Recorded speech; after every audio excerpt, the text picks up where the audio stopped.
What's going on, everybody? Welcome in to the Blazers Meltdown post-game show. Today, the Blazers played the worst team in the league and gave up 143 points. 143 points. I don't even know how to say that number correctly because that's a lot of points.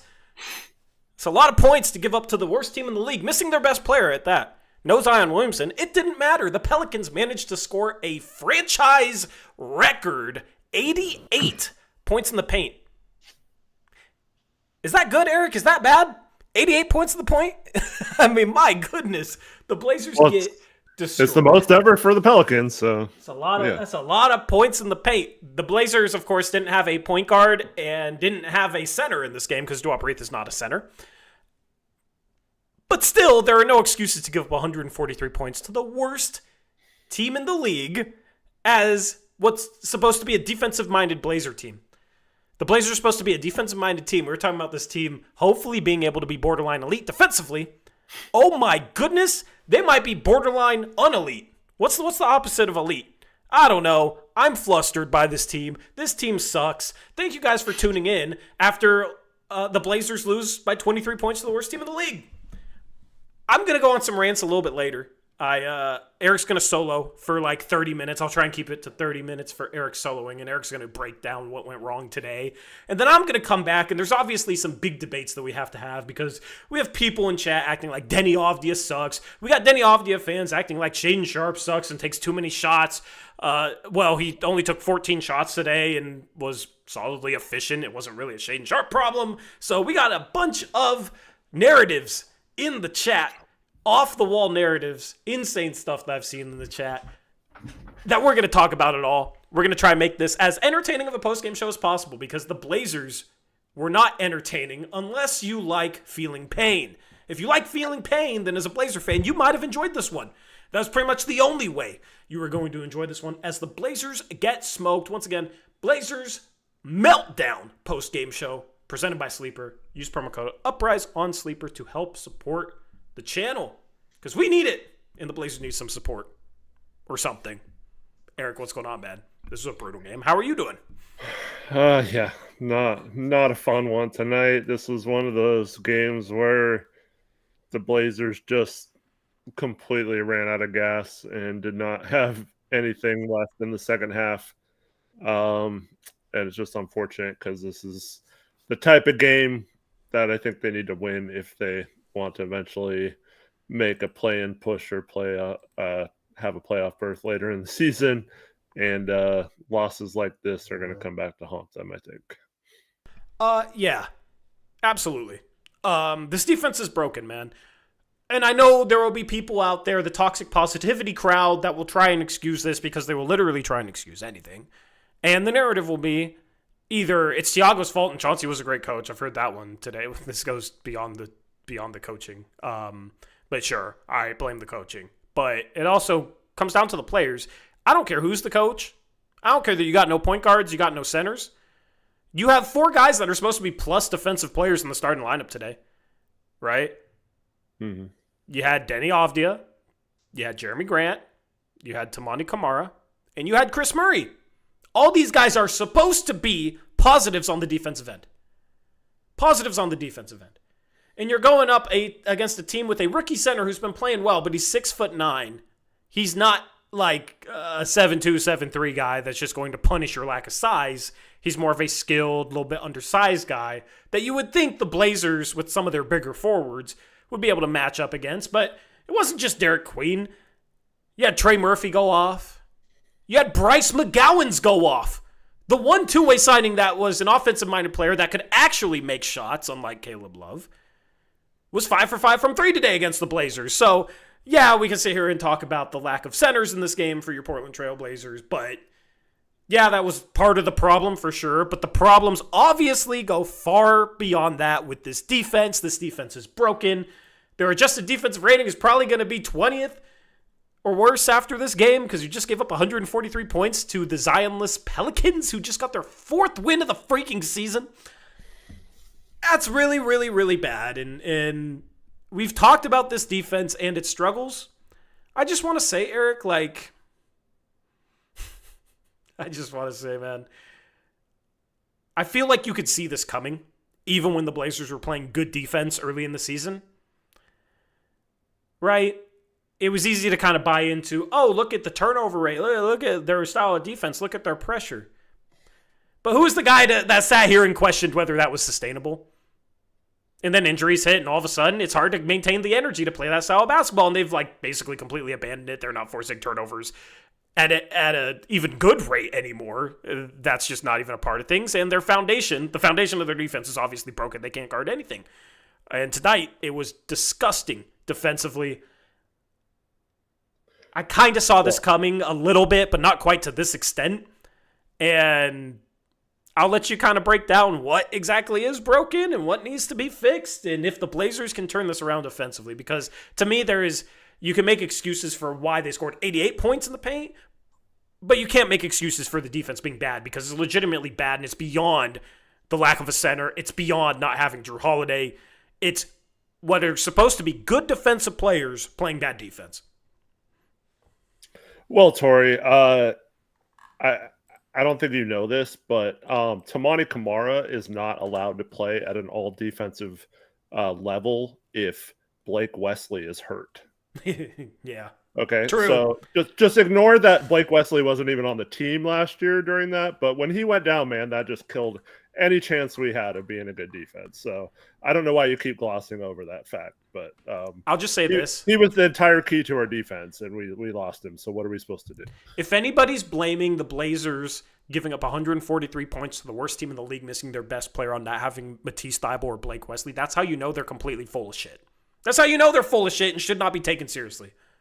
Because basically what you're saying, if you're excusing this, which is we don't have Matisse Thybulle and Blake Wesley playing 15 games off the bench, you're essentially saying you think that Tamani Kamara is horrible at defense. You think that Jeremy Grant is horrible at defense. You think that Denny Avdia is horrible at defense. You think that Chris Murray is horrible at defense. In that case, he probably shouldn't even be in the G League, let alone the NBA, because that dude can't shoot better than 25% from three. That means you think Sidi Sissoko is horrible at defense. That means you think every other player on the roster is horrible at defense. If you think that the reason the Blazers are giving up 143 to the New Orleans Pelicans is because they don't have Matisse Thybulle and Blake Wesley. Cut the excuses. Cut the excuses. There's no excuse. They have better defensive players on this roster. I think it's insane to act like the players that played tonight are all horrible defenders, and you should expect to give up 143 to the worst team in the league, missing their best player because you don't have Blake Wesley and Matisse Thybulle off the bench.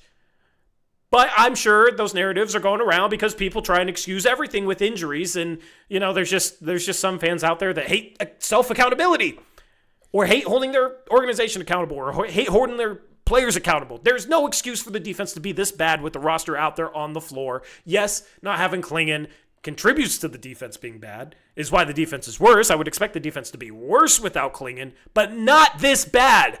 You gave up a franchise record 88 points in the paint to a team starting a rookie center. That's insane. There's no excuse for that. So we're not going to sit here and make excuses. There's people that will go out there and make any excuse. We're not with the toxic positivity. We're going to call it as it is, and you literally just gave up a franchise record points in the paint with what should be 4 good defensive players in the starting lineup. So either those guys actually do suck defensively, and the people that want to make excuses not having Matisse Thybulle and Blake Wesley are actually correct, and everybody else on the roster sucks, including the guy that was second team all defense last year. Or there's a bunch of guys that are underachieving for one reason or another. I lean on the second reason. There is no reason why this defense should be this bad. Yeah, and so it would be one thing if the lack of centers in this game, or lack of rim protection to be more accurate, was like, oh man, if we had a big guy in there, it might have been different. And it might have been. But the amount of just blow-bys, just flat out just dribbling right past a defender, like supposedly good defenders, and falling asleep and letting them cut or just they just created advantages out of nothing because our defense was such crap. And we actually ran a ton of zone, including there were some times where he tried to run zone off misses in this game. It makes no sense. I have no idea what they're trying to do on defense or what the game plan was, what the scheme was on defense, and it's driving me crazy, man. Like this is good personnel, and if you can't play a basic defense where it's just like, okay, guys, just keep your guy in front of you and we're fine. Like, I don't understand how they expect to be a good team if they can't even do that simple thing. I mean, the defensive game plan should have been, all right, we're playing 4 forwards and a 6'5" wing. Just switch everything. You're playing a switchable lineup. That's the one thing without a point guard and a center that actually plays to your strength. But early on in this game, you know what bucket was indicative of the Blazers have no idea what they're doing defensively tonight? It was the back screen. I think it was to Trey Murphy or it was to somebody where Chris Murray was guarding the screener and Shane Sharp was guarding the guy that gets back screened. And Shane Sharp gets back screened and Chris is just hugging the screener and the guy comes off the back screen. There's nobody with him. And it's like 2 wings. Like, just freaking switch, Chris. Just switch. It was insane to me. Like, that's your personnel. And not only are you not helping with the guy that just got back screened, I don't even know if Chris said anything. You know, he's a quiet guy. I don't know, because it seemed like Sharp had no idea what was coming, and then Chris just stands there guarding the screener unless the guy come off the back screen for a wide open layup. This is the type of crap I talk about with Chris Murray when I think he's a freaking overrated defender. I don't know, like, there's a reason I say should be 4 positive defenders, because people talk about Chris Murray like he's some plus defensively, so I will roll with that. All right, you're supposed to have 4 positive defenders. Honestly, I don't think he's a positive defender, and I've talked about how I think Grant's a little bit overrated, but I think it's a combination of that and guys underachieving and bad scheming, and it's a combination of a bunch of stuff, man. But that's supposed to be your strength. Just freaking switch. And it's like they'll switch when they have Klingon in, and they'll switch Klingon onto guards, and then they have a switchable lineup, and they won't switch, and then they don't have a rim protector and don't have a big guy to rebound, so then they'll run zone, which makes it harder to rebound, and you're putting a forward as the middle of the freaking 2-3 zone.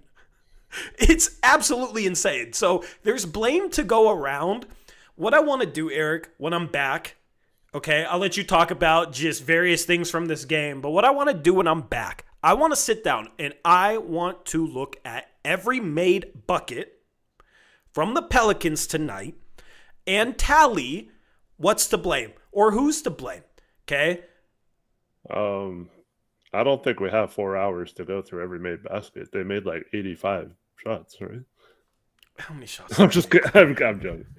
I don't have you on this screen yet, but they made 58 shots. Yeah, okay. It's still Not as bad. a ton, but like maybe we don't get through it all. But chat, do you want us to do that? Because it's about time we like just start tallying like a game like this where the defense is completely broken. I want to sit down and watch the film back and see if it's like, oh, Tamani Kamara played bad off-ball defense 10 times. When you're watching in the flow of things, like certain stuff will stand out, but it's hard to really dissect every single defensive mishap. It's about time, with how broken this defense is, we actually do that on this postgame show. So when I'm back, that's what I want to do. And I will literally make a spreadsheet. Shoot, I'll even post the view link. I'll make a Google sheet. I'll post the view link in chat, and you can see us tally it as we go through. We'll go through NBA.com. That's what we're going to do. Like, that's where we're at. So, and we can tally it up to bad scheme, zone. Like, I think it's time we really break down a game like this. So, yeah. I won't be able to show the plays live, but I'll go through NBA, and I'll go through each one. That sort of thing. Sounds good. Anyway, yeah, I gotta go. I'll be back in 30-ish minutes. I gotta eat. And yeah, have fun talking about this game, Eric. Yeah, gee, thanks. You're welcome. All right, what's up, chat? How's everyone doing? This game sucked. It was bad. You knew it was going to be bad without several key players, without Klingon. And I just have to say this, okay? Not trying to call anyone out. But where the hell is Rob Will? Like he got sick or something? He missed Sunday's game.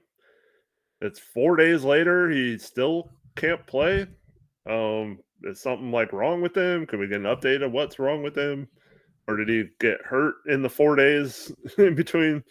And then Young, man, you got hit in the face. You have a face contusion. You can't play.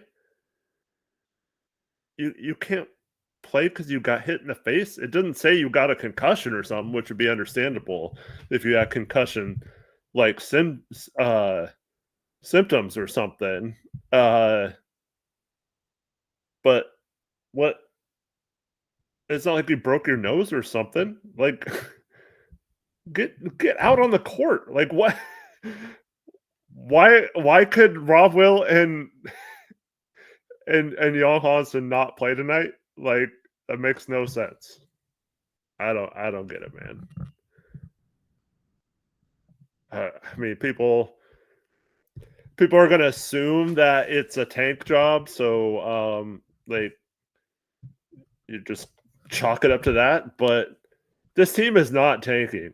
They might at some point this season if it gets out of control, but they're still in the playoff or going into tonight. I didn't look at the standings after this game, but going into tonight, they were still in the play-in at the 10th seed. So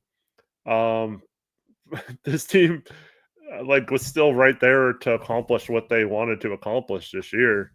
And you get healthy and anything can happen once you get into the play-in. So this team is not trying to lose to the Pelicans on purpose. I wish I could really sit here and say, "Oh, yeah, it's obvious they're tanking. This is a big tank game, so they could later on in the season this kind of loss will really help us out." But they were not trying to lose this game. They absolutely were not. And to look that type of tired and gassed. Now, the broadcast try to frame it as, oh, this team had to go to all these different time zones and then come home and then go back to another time zone. So no wonder they're tired, whatever. You're professional basketball players and you had the last 3 days off. Like there's no excuse for being tired. And some of those guys don't even play that much to be tired. So I don't get that stuff at all. Man, I just wow, I'm so negative. Yeah. Are you talking to me? Um, Fuzzy says you just popped in to hit the like button and say this game was a real bummer. Yeah, total bummer. Yeah, so Nika says team is super checked out. I I can't argue with that. It does seem like they're a little checked out right now. And I don't know if there's like a reason for that. I mean, you can point to the Chauncey thing still happening. And for the record, Chauncey sold his house in Portland, so there's no way he knows he's not coming back. So that's completely done. Yes, Tori says you should be negative after this game. Loney 504 says, as a Pelican fan, thanks for the win. We desperately needed it. Yeah, you're welcome, man. Yeah, this was yeah. JD says we need a new culture, and that means a new coaching staff. I mean, pretty much everyone on the coaching staff is new this year. Especially now that Chauncey's not there. So Bjorkgren and some of the lower assistants are really the only ones left from previous years. They've switched out most of their assistants over the last couple of years. So yeah, that's I don't necessarily think that's the case. Maybe if Tiago's still trying to coach like he'd think Chauncey would coach, maybe that's it. But I don't know. It might be as simple as Tiago's not the guy, but yeah. Another bad challenge tonight. They lose it. I put that one on Tamani though. He was uh, aggressively trying to get the coaching staff to challenge it, but of course we lose another challenge. That has not gone well. Uh, Michelle, can you please push your caps lock? I just I'll give you one warning again tonight. I just come on, man. You know this. Um, the other thing about Tiago, this has been an issue at points this season. So he leaves Tamani in the first quarter with 2 fouls. And of course, Tamani picks up his third. So there's 4:24 left in the first quarter, and Tamani's already got 3 fouls. And you have like 45 guys out with injury in this game. You kind of need Tamani to not be in foul trouble. And so, like, come on, dude. This happened a few times where he leaves someone in with 2 in the first quarter and they pick up their third, or he leaves someone in with 3 and they pick up their fourth before the end of the half or whatever. And that kind of stuff can cost you games. And Nika says we got to be like 4-30 in challenges. Do you think we've won 4 challenges? I can only remember like 2 that we've won. It feels like it's worse than 4 for 30. That's probably pretty close to what it is, but there's got to be someone who keeps track of that. Yeah. What's up, Eric? Nico's wondering if Thiago's losing the locker room. I don't know, man. It's this is now I'm trying to remember what was that last game on Sunday? Since it's been a few days since our last game. I'm trying to remember. What was the game where we were like, man, it felt like for the first time this season they didn't have a ton of energy. Yeah. If that was the last game, that's 2 in a row. I don't know if it's checked out as much as you look around and you see last game. Yep. So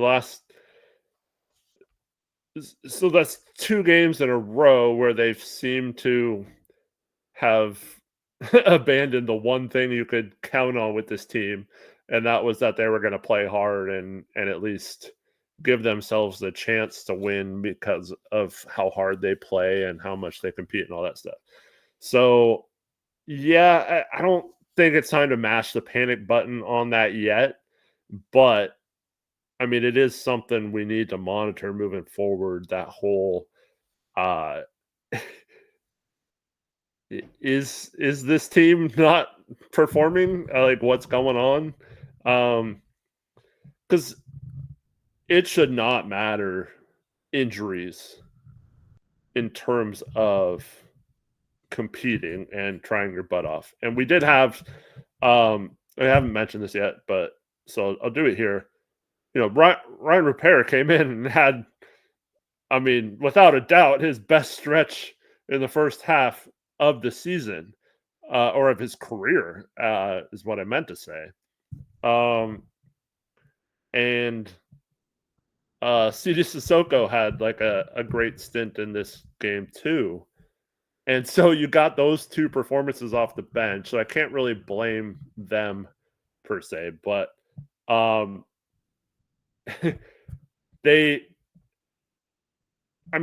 of those 2 guys, if you are a fringe NBA type player and you're getting the opportunity that some of these guys are getting on the Blazers right now, just in general, there should be no question at all about your level of effort on the court, your level of energy. Those guys should not be tired. They're all young. They're all guys who haven't had a chance. You should be coming in and leaving it all out on the court. So I think I just think it's weird to have basically 4 NBA players and 6 G leaguers play in this game and to be questioning effort, because those G leaguers should be like just chomping to get this opportunity and making the most of it. And I know they're not very good players, but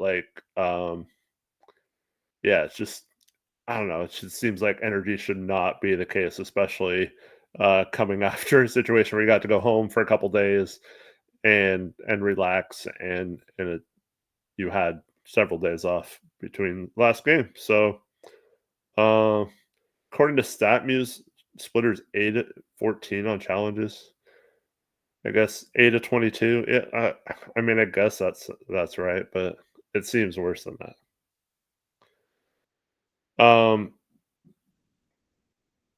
Yeah,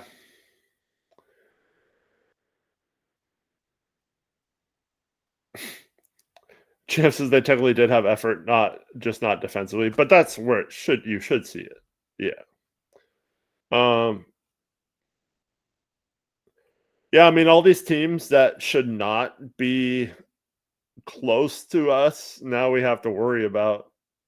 And I guess that's good if you want to talk about draft positioning and all that kind of stuff. But just in terms of making the play in, I mean, just play a little better some of these games, win a couple of these games, and you're sitting in a position where it's going to be really hard for some of those teams that have not played well this year to come up and pass us. But now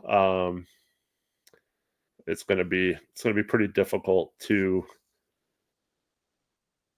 like the whole season. You're going to be competing with a bunch of teams that are all crappy. So now maybe there's still time to like obviously to right the ship and get it back on track.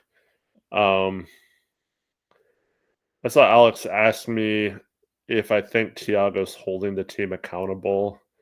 Um, when it comes to Tiago, it's tough. I don't think there's enough data yet to say whether like he's not a good coach or he's not. I mean, we can point out mistakes he makes, but I mean, any coach put in the position he made is going to make mistakes. Like it's impossible for a coach to come in the way he was given this opportunity and just be perfect with it. So I don't I don't know. I don't know enough about how well he's liked. I do know that no matter how bad of a coach or how crappy you thought Chauncey was or his schemes or whatever, uh, I do know that every single player on this team loved Chauncey and really respected the crap out of him, and obviously most of the league respects him as well. I don't know. I mean, Thiago is a former player.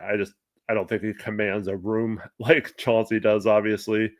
Um, but yeah, I mean, I don't know if that's anything to do with why they're playing bad or anything. And honestly, guys, the defense is on Nate Bjorkgren. He's the defensive coordinator or whatever on this team. Even when Chauncey was here, he was the guy who was in charge of running the defense.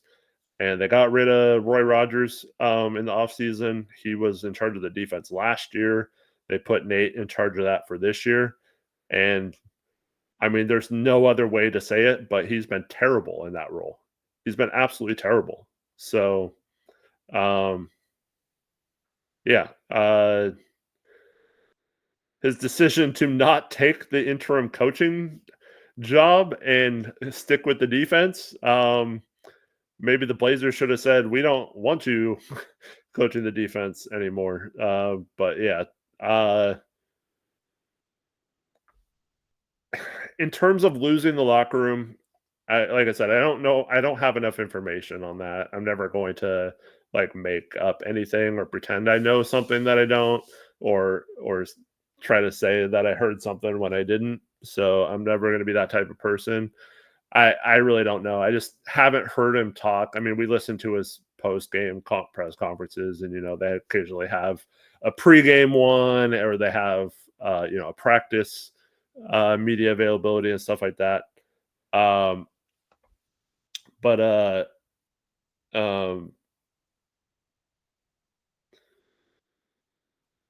this could be the case where this is just speculation. So, like I said, I don't know anything concrete, but this is gonna sound bad. I'm just gonna say it. Bjorkgren seems like the type of coach that if you have a Chauncey Billups as his boss, players will respect him because they're respecting Chauncey having him as their coach. As soon as Chauncey leaves or gets taken out of the equation, I could definitely see a scenario where the players get annoyed the F out of the way Nate Bjorkgren acts and coaches them, and is like, we don't have to listen to this crap anymore. I'm not saying that's right or the players should do that or whatever, but he totally seems like the coach who, like Chauncey, that's maybe why, like maybe Chauncey's best characteristic was making it so people listen to him, and now that he's gone out of the equation, like people are like, no, screw you, you're kind of an a-hole or something. I don't know. So for those asking, so he was the coach of the Pacers after he was a longtime assistant for the Raptors, and just he was one of those guys who was like, oh, this guy is going to be a head coach someday, gets an opportunity with the Pacers, and basically everyone on the Pacers hates him, and they have kind of like a mutiny against him during the season, and I guess he just pissed everyone off, was like an a-hole and all that kind of stuff. So they he didn't even last a year there. They just wanted to get rid of him, and just huge ego and all that kind of stuff. So I don't know if that's what's happening here or not. Like I said, that's just a guess.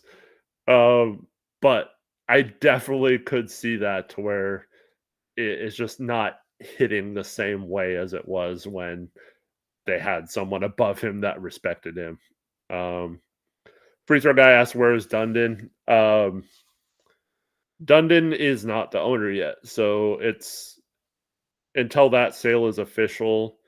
I mean, of course, I'm assuming that he's talking and has his fingerprints on the organization, but he's not able to like clean house yet or do anything drastic because he doesn't own the team. It hasn't even been approved of or gone through or whatever. And then yeah, so that's always been rumored to be more of a March thing. There's like some sort of deadline at the end of March. I think it's March 24th. I'm not 100% sure on that, but somewhere around there where the transition is supposed to take place if it gets approved. So it's going to happen later in the season, but Tom has no authority yet, other than I'm sure he's giving his input or trying to set it up to when he takes over, it's kind of a smooth transition. Torrey just had to go for a little bit. He'll be back in a few minutes. But yeah, see, the frustrating thing is like Thiago hasn't had a ton of time to like implement anything new that he would have wanted to. So it's always hard when a coach doesn't get like an off season to do things. And I know I know he was put in charge of the offense and was supposed to bring this style that they were playing. But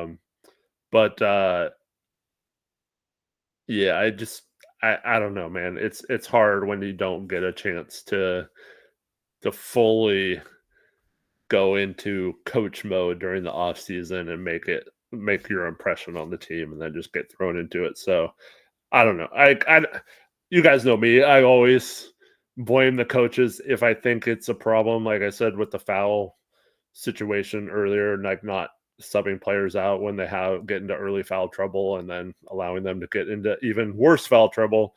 Things like that. The challenges have been bad, but you have coaches on the sideline that are supposed to be in charge of that. So maybe put a new person in charge of who gets to call whether we should challenge a player or not.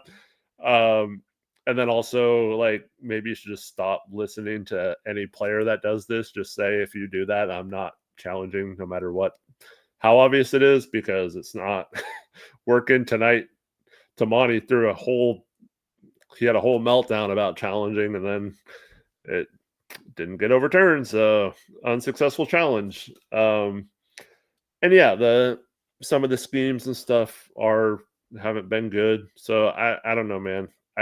It's hard to judge Splitter too much, but obviously it hasn't been positive so far. And if the team starts having more and more games where the energy becomes an issue as well, or just not matching another team's like focus and determination, especially in the second half in a very winnable game. I mean, we were right there um, deep into the third quarter. Like it was still a very winnable game. And then fourth quarter just sucked. But yeah.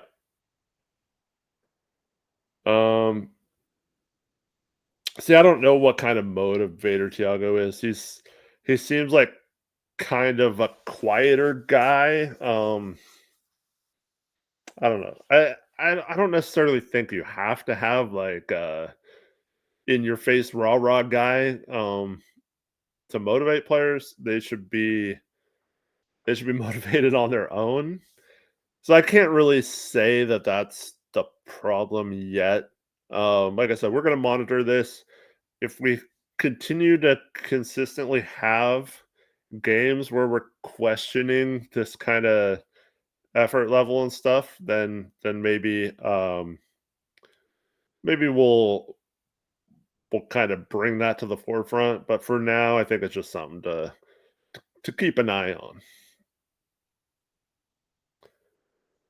They need a rah guy. I don't know. Maybe they're NBA players. They shouldn't do. I mean, I think they need actual better NBA players too. I mean, we have to keep in mind this roster is. I mean, the roster they played with tonight is not good. I mean, I know we're playing the Pelicans, so it should have been a fair a fair fight or a fair assessment here tonight. But this game aside, we're still talking about an all-star level player in Denny driving in and kicking out to players who are shooting terrible from three. So I don't really know. I don't really know if just raw with a bunch of G League guys is going to make them play any better than they are. They just aren't very good, in my opinion. So it's just tough. The Blazers tonight shoot 29% from three, 14 of 48. And they were letting them fly early in this game and not hitting many of them. I'm not going to trash CD because he actually had a pretty good game, but he comes in and shoots a three within the first few seconds he's in the game, and just like, oh my gosh. And like, why do we continue to do that? So I think that might be more of a problem than even the effort thing or the coaching thing. Is just the lack of of shooters on this roster right now, and just the fact that they keep shooting.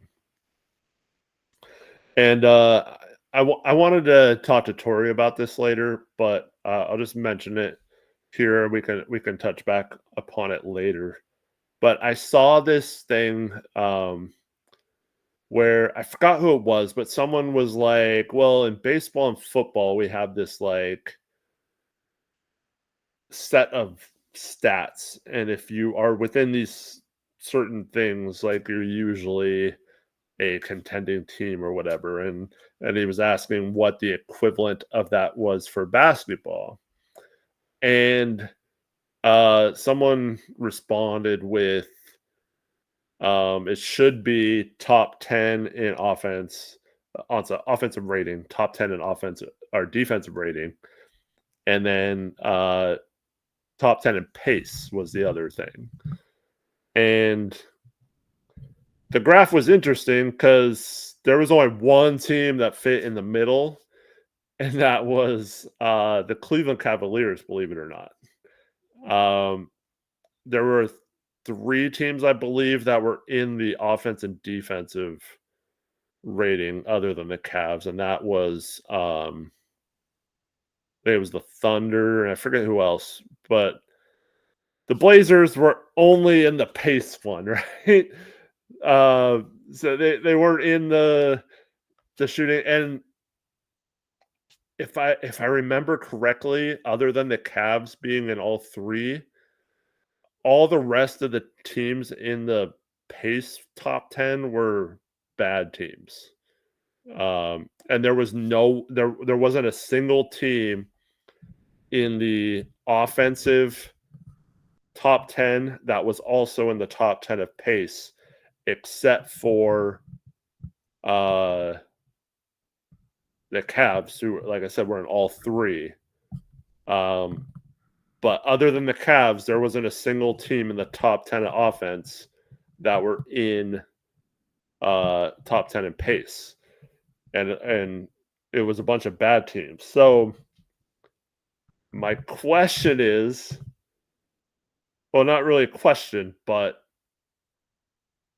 it's pretty obvious you can't win games just on pace. And this is the frustration with the stupid things we were trying to do at the beginning of the season, and how most reasonable people understood that it wasn't sustainable. But you can't just have a good offense or a good defense because you create turnovers or you play with pace, both pressuring full court or moving fast on offense. And so it's weird because we play at a good pace, but we're not even that great at creating good buckets or easy buckets off of that, or fast break opportunities and stuff like that. So yeah, like anyone, I think the bottom line is any team can just decide, oh, we're going to play fast. You don't even have to have the personnel. You just move the ball at fast and take bad threes. Like that's exactly what the Blazers are doing, right? They're pushing the ball up and taking all these threes, and they're not good shots because they suck at making them, right? So I feel like they're doing this pace thing to get more shots, and they suck at shooting. So all it's doing is you're bricking more shots, and those 3-pointers are leading to long rebounds, and it's easy to get out and run for the other team then if they're getting the rebound. And without clinging, we obviously aren't getting many offensive rebounds. So we're just, that's why I keep coming back to, so the coaching is not working for the players they have. Anytime you're shooting that many attempts from the 3-point line and you shoot that poor of a percentage, you don't have truly, I mean, you have a couple, I guess. You have like Jeremy is a 40% shooter or whatever, but you don't really have the personnel like throughout your roster to run that type of offense. So the problem becomes, should Thiago switch up everything he has done as a coach scheme wise to accommodate these crappy players, or should they recognize that half of this roster that's playing right now, or like 6 players tonight, like I said, out of 10, wouldn't be playing in the rotation on a normal team, like if they're actually taking that next step, so, or healthy as well. So should a coach change his philosophy to accommodate players who aren't even going to be on the roster or part of the rotation in the future? Or should it be on the GM to bring in players that fit the system they're trying to run and not give the options to the coach of a bunch of G leaders? Now, I can see either argument, but in my opinion, if we just had a couple of roster moves where we got a shooter that was capable of knocking down some shots, and instead of Chris Murray out there kicking it, it's like a Keon Ellis or someone like that who's a career 42% three-point shooter. Like, that's why it's hard for me to judge Thiago like completely on what's happening right now, because I feel like if the roster was set up to run this type of offense, it would be different. But then you also have to question why this coaching staff, knowing what the roster was going into the season, would think that running this type of offense would lead to any sort of success anyway. And then the defense has just been trash pretty much all year. So I don't understand what I don't really know what the right answer is, but I do think it's a little bit of both. I do think if you're just trying to win games, you gotta you gotta run a little bit different schemes. You gotta game plan a little bit differently for the personnel you have. But at the same time, if they just ran this offense and if they just had a couple of shooters out there with Denny, and he's making these drives and playing the exact same way, he's either going to get easier baskets because they can't sag off as far on the shooters and can't dare us to shoot wide open threes, knowing we're not going to make a majority of them, or Denny's going to get so many more assists because he's kicking out. So, yeah. So Era says they did not expect Shea and the bench shooting that bad. I think it might be one reason. There are things like Scoot getting hurt. They weren't planning on that, obviously. But this is the problem, though. They needed pretty much all of those guys you mentioned to have career years or to take a step up from something. And yeah, you could have possibly gotten that. But in my opinion, like Shaden Sharp is what, like off the top of my head, like a 31% 3-point shooter his career going into this season or something, or maybe that was just last year. He shot 31%, but he hasn't been a good 3-point shooter. So like if your whole plan is hoping that he improves enough on that to be a lights out shooter and provide that spacing, when right now he's also one of your only like guys who can create or ball handlers, that's a terrible plan. And I think that's why the roster should be criticized. Yeah,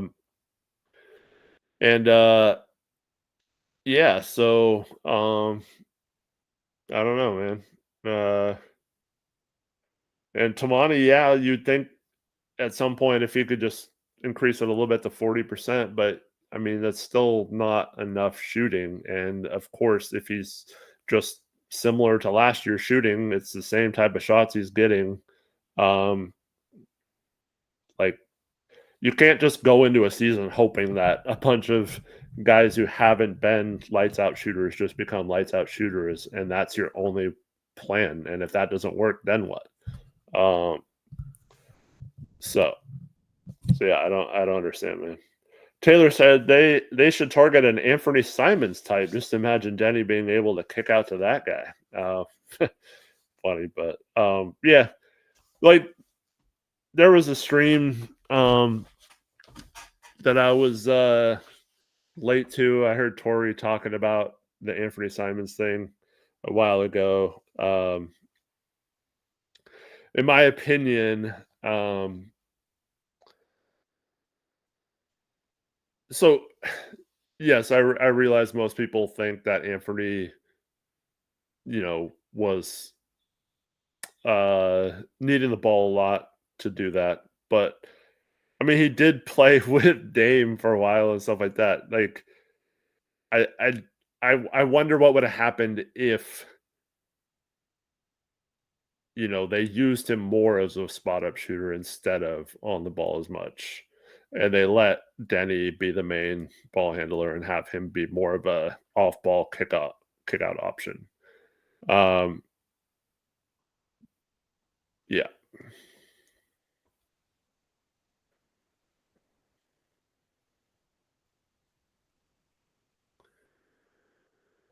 But yeah, we need some sort of shooting, man. And now I feel like we need some defense too. Like, that's crazy. I can't believe we're talking about this defense as bad as it's been.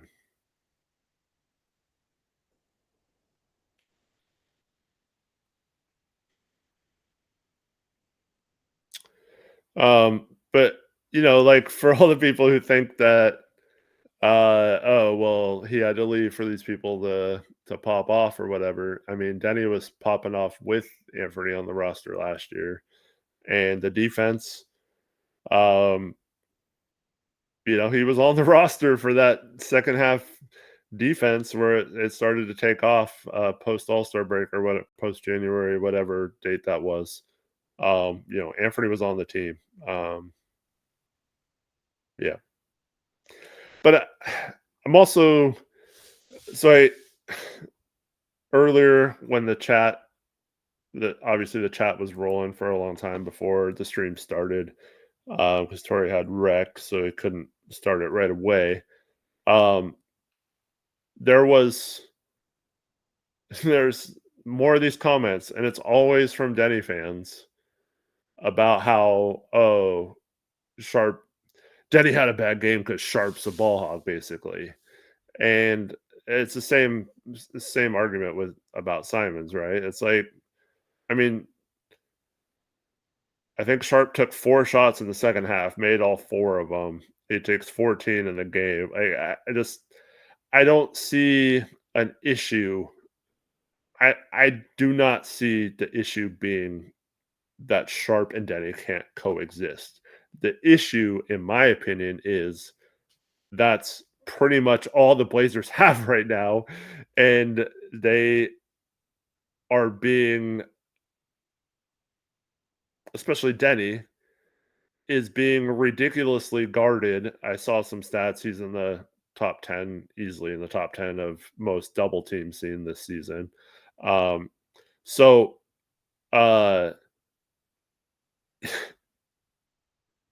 it's a case where I believe it's not Sharp that's causing Denny to struggle at times, or when he has a bad game. It's not Sharp's fault. I think it is the fact that Denny has to do so much and has so little options to kick it out to.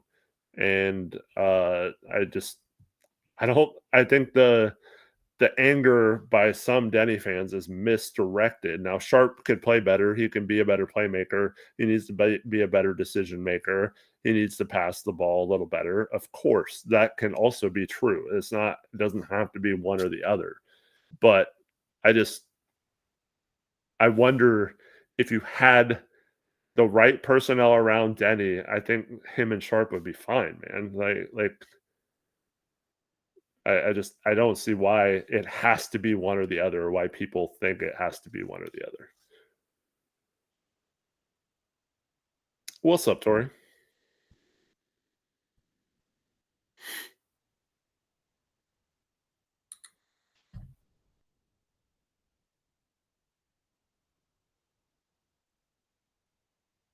Oh, I'm muted. I told Eric, sorry, I was mid Tostito chip. I was eating a Tostito chip and forgot to unmute myself. I'm tired of the Denny versus Sharp stuff, dude. Like, That's not what's wrong with this team, in my opinion. Like, it'd be one thing if they played the same position, you're going to have to choose one or the other. Okay, I get that. You don't. Yeah, they don't play with the best chemistry. But who on this offense plays with good chemistry with anybody else on this offense? The offense is literally, we have the worst three-point shooting team in the league, and we're going to shoot the fourth most threes.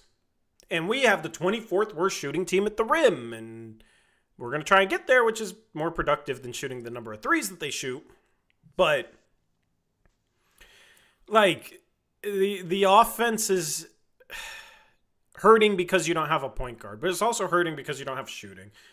And as you were saying a little bit ago, Eric, like, it's a failure on the coaching staff, but it's also a failure on just the collective of the front office plus the coaching staff. Like, did they have the same plan? Was the front office in agreement with the coaching staff that we were going to go into the season shooting a ton of threes? Or was the front office just like, we're gonna let them do what they want to do? Either way, it has to be one of those two things, right? Like, they either were in lockstep together or they weren't on the same page. Either way, it's bad, because if they were on the same page, then the plan collectively from both the front office and the coaching staff was horribly executed. Because how are you going to go into an offseason knowing you're a bad shooting team, come up with a plan to shoot a ton of threes, and then not address the shooting issue, not acquire a shooter, trade away maybe your best shooter last year for a guy that can shoot but isn't quite as good? So you, if anything, you hurt your shooting after being a bad shooting team, and then you're going to go into next year shooting a ton of threes. That's a horrible plan. That's just horrible math, okay? Or they weren't on the same page, which is just, okay, how the hell is your front office and coaching staff not on the same page? Like, the coaching staff wants to go into next season shooting a bunch of threes, but then the front office isn't on the same page, so they don't get shooters. So then you're stuck where you have this plan to shoot a bunch of threes, and you don't have enough shooting. Either way, it's a complete failure from this organization. Like, I know some people will think I'm being hard, and some people make the injury excuse, but missing Blake Wesley is not why they're struggling to shoot threes. That dude can't shoot threes at a high level. Matisse Thybulle, really? He's a career 34% three-point shooter on basically wide open threes. Okay? Drew Holiday? Okay, yeah, you're missing him, but you literally traded a better shooter in Anthony Simons for him. For defense, and our defense sucks.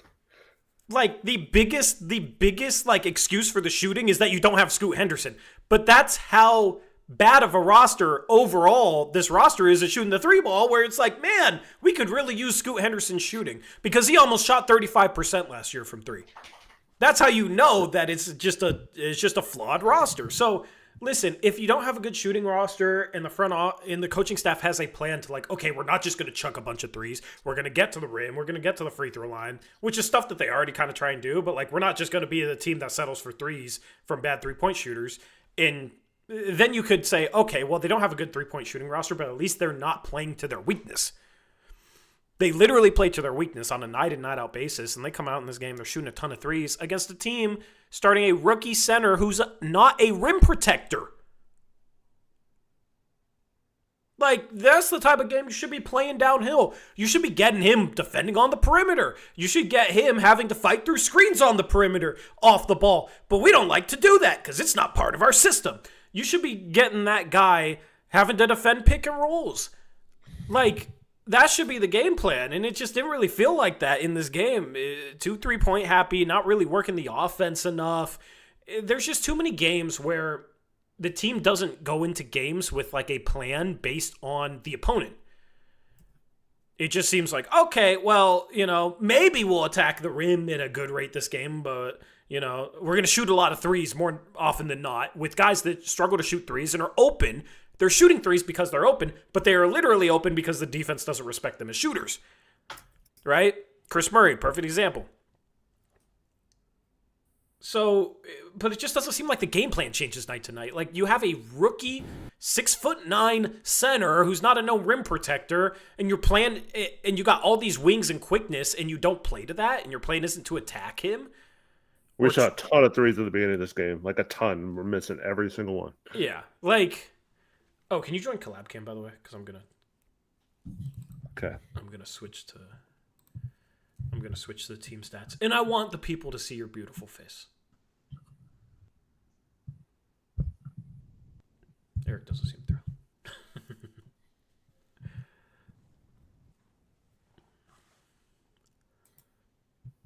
Why did I get logged out of Discord? What the?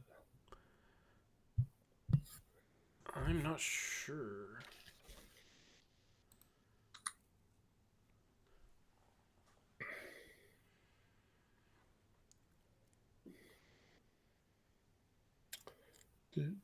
Opponent's defense is basically be ready for Denny's drive, forget the threes. I mean, yeah, that's the thing, man. Is I saw a lot of Denny kind of hate in the chat before the stream started. Dude, he hasn't had like a bad stretch. He hasn't had 2 bad games in a row all season long, and he's averaging 26, 7, and 6. What more could you want? If you were hating on him right now, you were just waiting for him to have a couple of games where he struggled just to hate on him. That's what we call a hater. Like, it's one thing to sit here and be like, he did not play well today. Okay. Yeah. He didn't play well today. He didn't play up to his standard today. This was a bad game by Denny Avdia's standard. Very legitimate statement. But if you're making conclusions about who he is as a player and C, he's a fraud, C, he's not actually that good, just because he has a couple bad games in the face of what he's been doing this year, carrying this crappy-ass offense all season long, putting up the numbers that he's putting up, then you were just waiting for your opportunity to bash him. You were just waiting for it. And that, to me, you can legitimately call hate. So it's annoying. Sorry. All good. I like that ringtone. That was my verification for Discord. Yeah. I don't know, man. Like, there's too much. I think there's too much Denny hate out there. I think there's too much Denny hate out there based on how good he's been this year and people trying to act like he's not a good basketball player.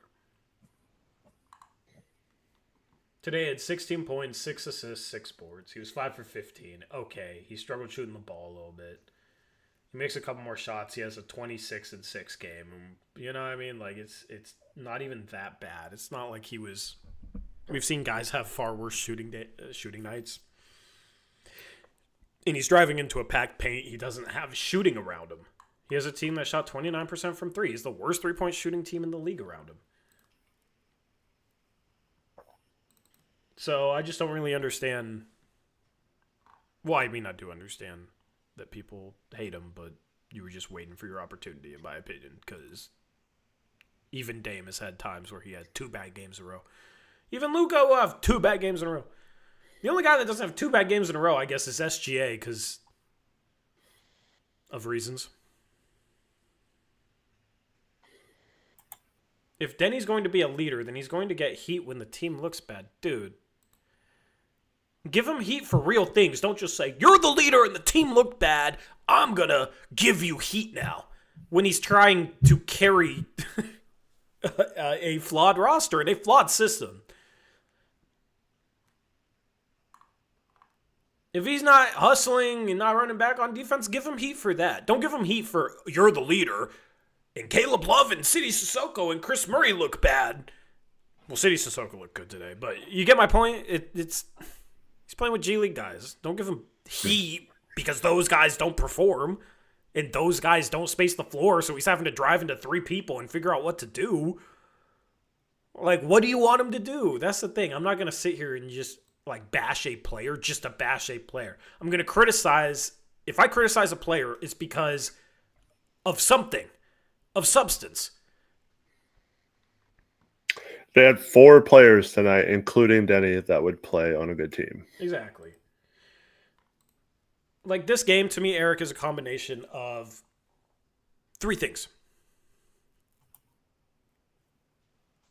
Maybe it's a combination of more things. I'm just going to start listing them. The injuries. I think the effort at times was bad today. I think the game plan was bad today on both ends of the floor. I think you have defenders on this team that aren't playing up to their standard defensively. You have an utter lack of shooting from a team that shoots too many threes.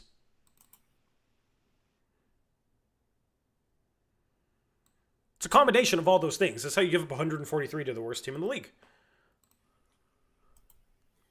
That is literally the only way.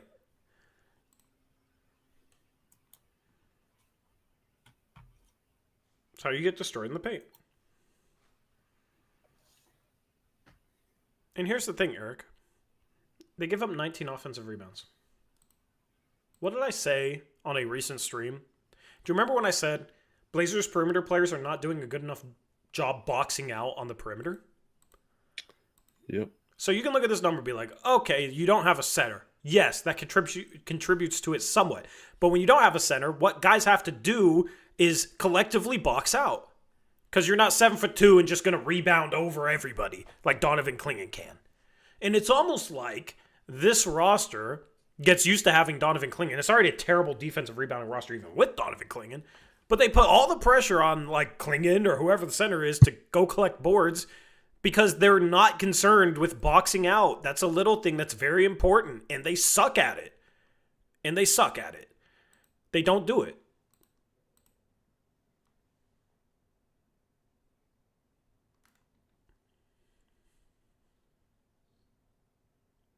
Marv says, Denny, Shea, and JG were the more veteran players tonight and the team looked bad. They should take responsibility for the loss. Give them something to take responsibility for. You can't just say, team looked bad, their responsibility. Like,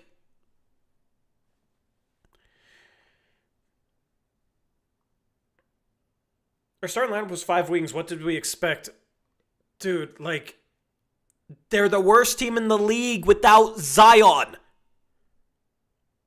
What did we expect? Not to give up 143 points to the worst team in the league without freaking Zion, man.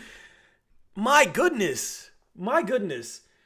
Like, I understand that contributes to this, but sometimes we got to stop looking at it like, oh, there could only be one reason why the Blazers gave up 143 tonight, and that has to be the injuries, and we can't talk about anything else. What else did we expect? Yes, of course not having Clingan and Drew hurt this team tonight. Of course. But their problems tonight went far beyond that. You give up 143 to OKC because of these injuries. It's much easier to sit there and be like, okay, we're hurt and it's OKC. What did you expect? It's the freaking Pelicans. They were 3-21. They were 3-21 before this.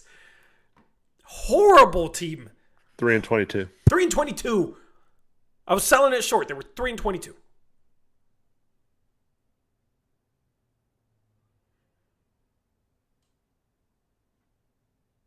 But like Brendan, I'm not trying to pick on you. I just get tired of people where it's like this game. Oh, it's Tiago, or look at the injuries. What do you expect? It can be everything. It can be those 2 things. It could be guys underachieving. It can be bad effort. That's how you lose by 23 to the worst team in the league. It's not going to just be one issue. There's a multitude of issues right now. And just because injuries are one of them doesn't mean I'm going to ignore the other issues like they don't exist. Everybody knows this team is injured. But what about beyond that? We sit here and say, okay, there's 4 guys that should be, in a normal rotation would be playing tonight. True. But how many of the guys that did play tonight are supposed to be average to above average defenders? Chat, let me know. I will list off the names of guys who played today. Okay? Let me know how many of these guys you think are supposed to be average to above average defenders. At least. Okay? Jeremy Grant, Tamani Kamara, Chris Murray, Denny Avdia, Shaden Sharp, Duop Reith, Caleb Love. I'm not going to count Javante Cook. He played 4 minutes. Right? City Sissoko, Ryan Repair.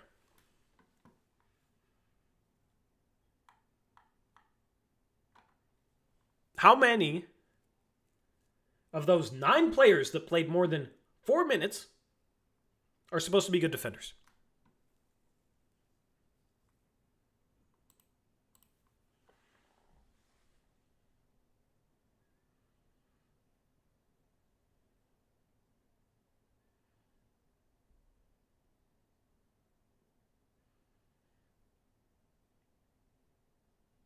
Taylor says 5. I see a lot of 5. Alex gave us 6 names. I agree with Alex. For those of you saying 5, okay, let me know who out of these 6 players, because I think the number's 6. Who out of these 6 players is not supposed to be a good defensive player, or an average to above average defensive player? Not even setting the bar high, just average to above average. Because you'd think if you have an average defense, you're holding the Pelicans to 100 to 110 points in this game because they suck and are the worst team in the league, right? I think the 6 guys that should be at least average, their archetype of a player is at least an average defensive player. Chris Murray, Jeremy Grant, Denny Avdia, City Sissoko, Ryan Repair, Tamani Kamara.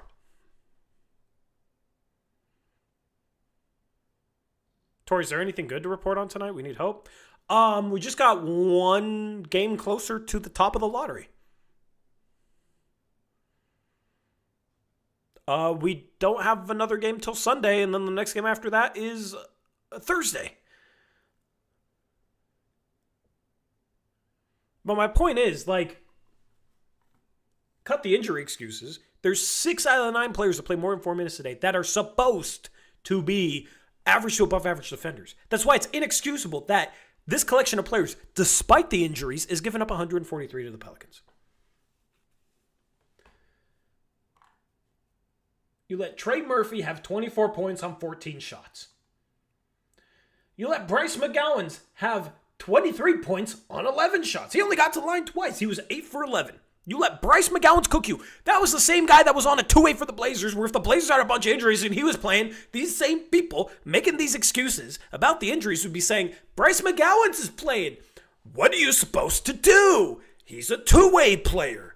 But yet, when he cooks us, somehow, it's not, oh wow, Bryce McGowens, he's a 2-way player, or he's an end-of-the-roster player. How is he cooking us? It's the same excuse that you used with Bryce McGowens on your roster, and now he's cooking you. Jordan Poole came back off injury. I mean, he was 8 for 19. You let Derek Queen go 8 for 12. 17 points, 7 assists, 5 boards. You let Jeremiah Fears go 9 for 14. He's a point guard. Sure, Derek Queen, all right, he's a center, and you're not playing with centers. But he's 6'9". He's not gonna dominate physically. But you let the rookie, is Jeremiah Fears even 19 years old yet? He turned 19 less than 2 months ago. He's a rookie. He's been solid this season, credit to him. But I mean, this is what we're talking about, is you still have all these perimeter defenders and you're not able to contain anything on the perimeter.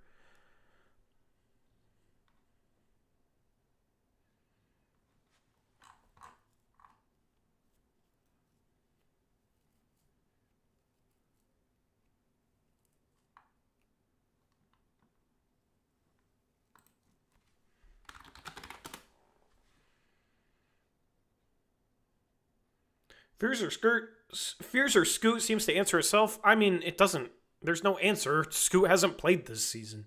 We don't know how good Scoot was going to be this season or is right now. Because we haven't seen him play since early in the year. And he put a lot of good work in this summer. So, like, that's the thing. I no offense, but I don't like comparing Scoot to players right now because we don't know Scoot as a player right now because he's been out all season long. The one thing you can say is, like, maybe he's injury prone, just like you can say the same about Shaedon Sharp. I mean, at this point, you can say the same thing about the entire freaking roster, I guess.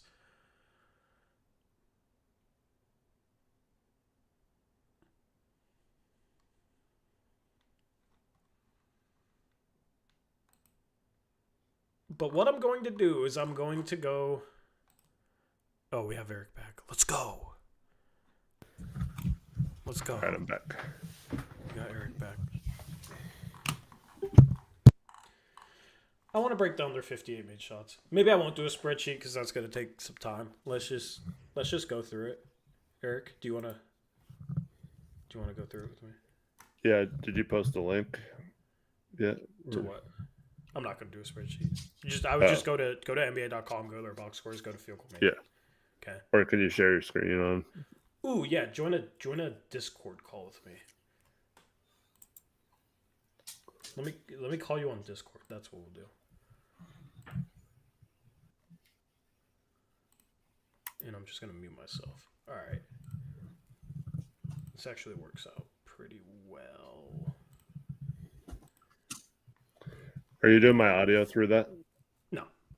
Okay, I'll mute that too then. Yeah, just mute on Discord. I'm just sharing my screen through Discord. You see my screen? We're good? Yep. All right. Or should I... You know what we should do? Let's go to the general VC and deafen. And anybody that wants to go see my screen as I go through this can go to our Discord, can go to the general VC and watch along. I like that idea. Let's do that. Okay? Yeah. That's what we're going to do. I was just suggest that. Yeah.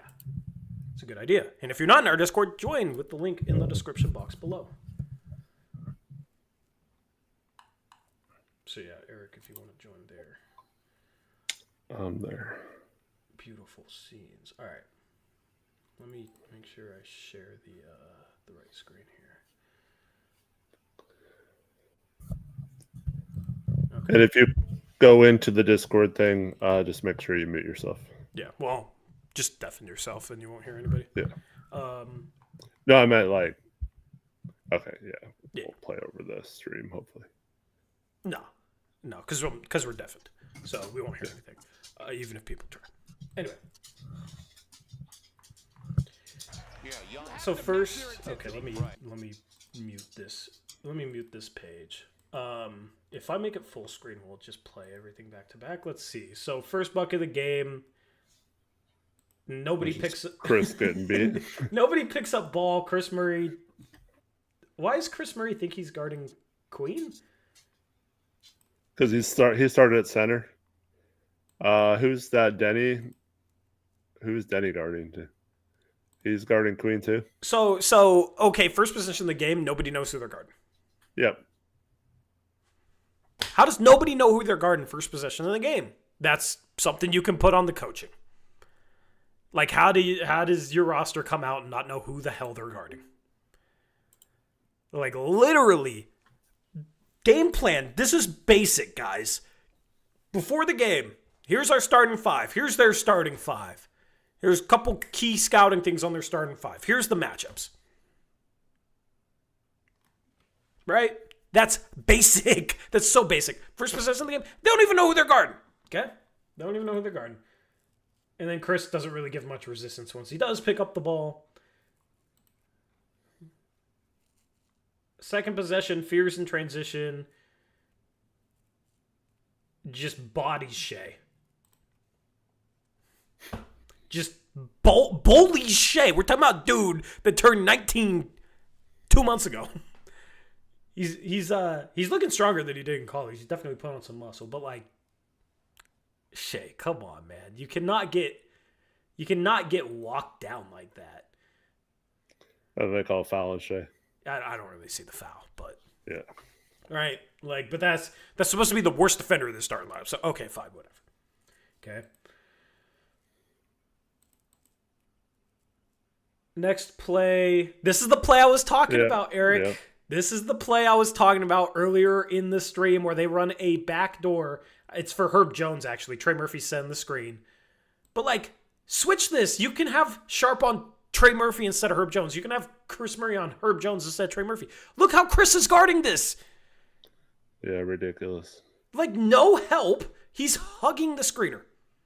By the way, if you're just tuning in, you can watch the plays we're reacting to. I can't share them because it'll copyright on YouTube, but I'm sharing them in our Discord. You can go watch it in our Discord. Join the general voice chat. He's hugging the screener, Eric. He's hugging the screener.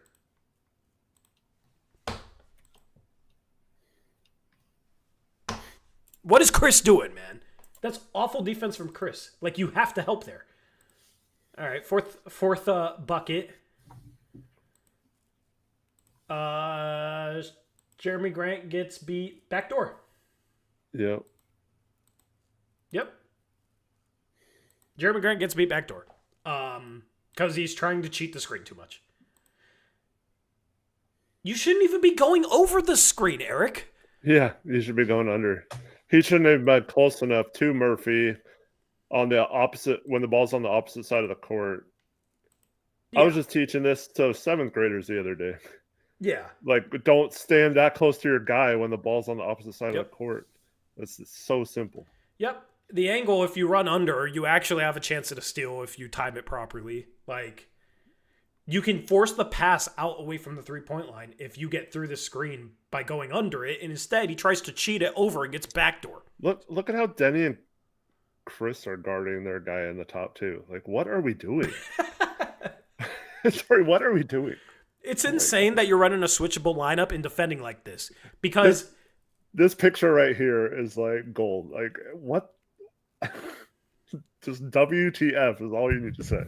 Yeah, like either Grant goes under, he's fine, or if you really want to switch every single thing, you just zone up where Grant's like has a foot in the paint and Sharp takes the guy that comes up off the screen, and then Grant takes the guy who stays low.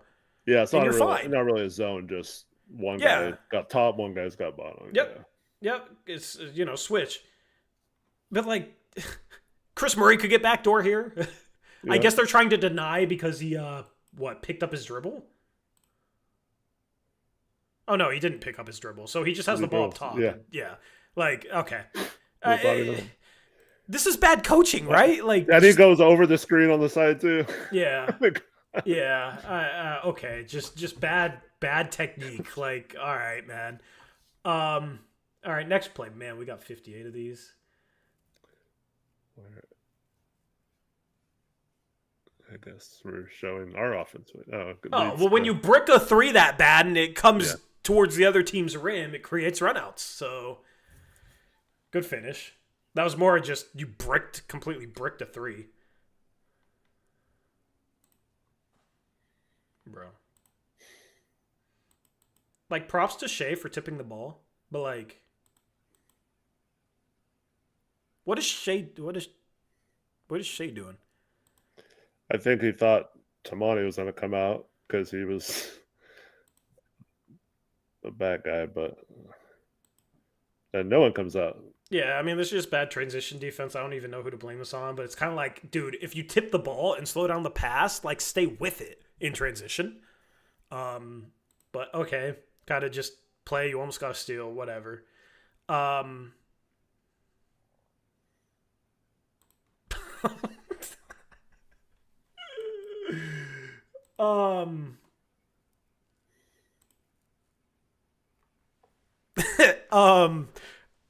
right, so we're at 6:40. By the way, if you're watching along yourself, if you're in the Discord, how many people do we have? Do we have people in the Discord? Oh, we got some people. There's a few. Discord. Shout out to the people in the Discord.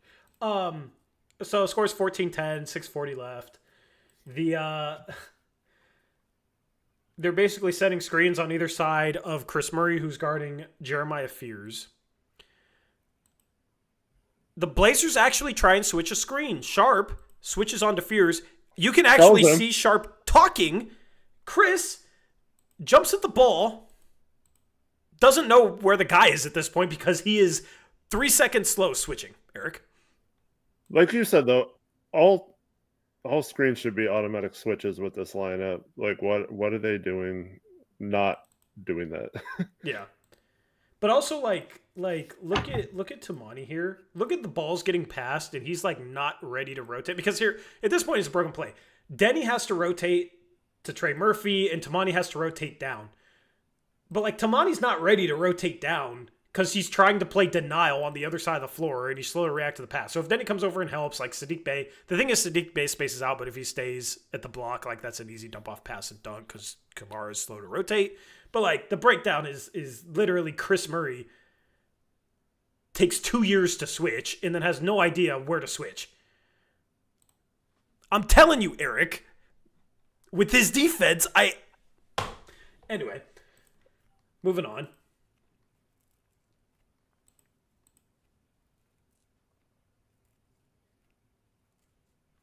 What the hell even happened?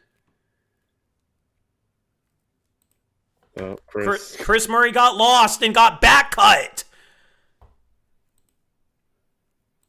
He got completely lost back-to-back possessions, Eric. He was, 10 feet away from his guy?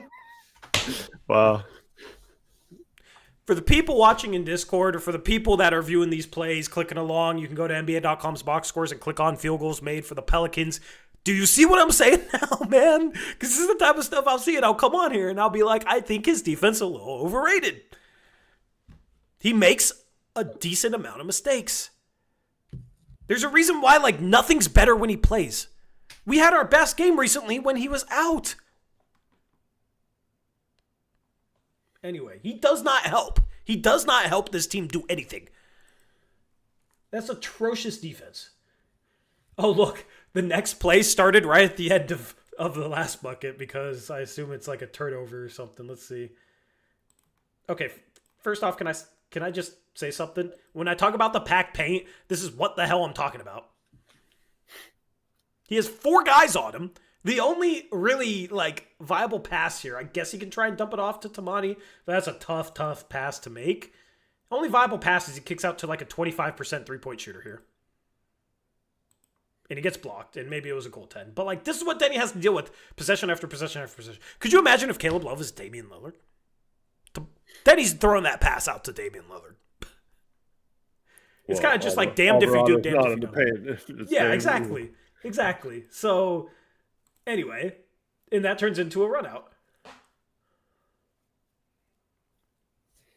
Look at Trey Murphy, man. That turns into a run out. The problem is, like, you have 4 Blazers on the baseline here, so that kind of screws them run out wise. That's the offense, not the defense there. Oh, Tamani gets cooked by Jordan Poole.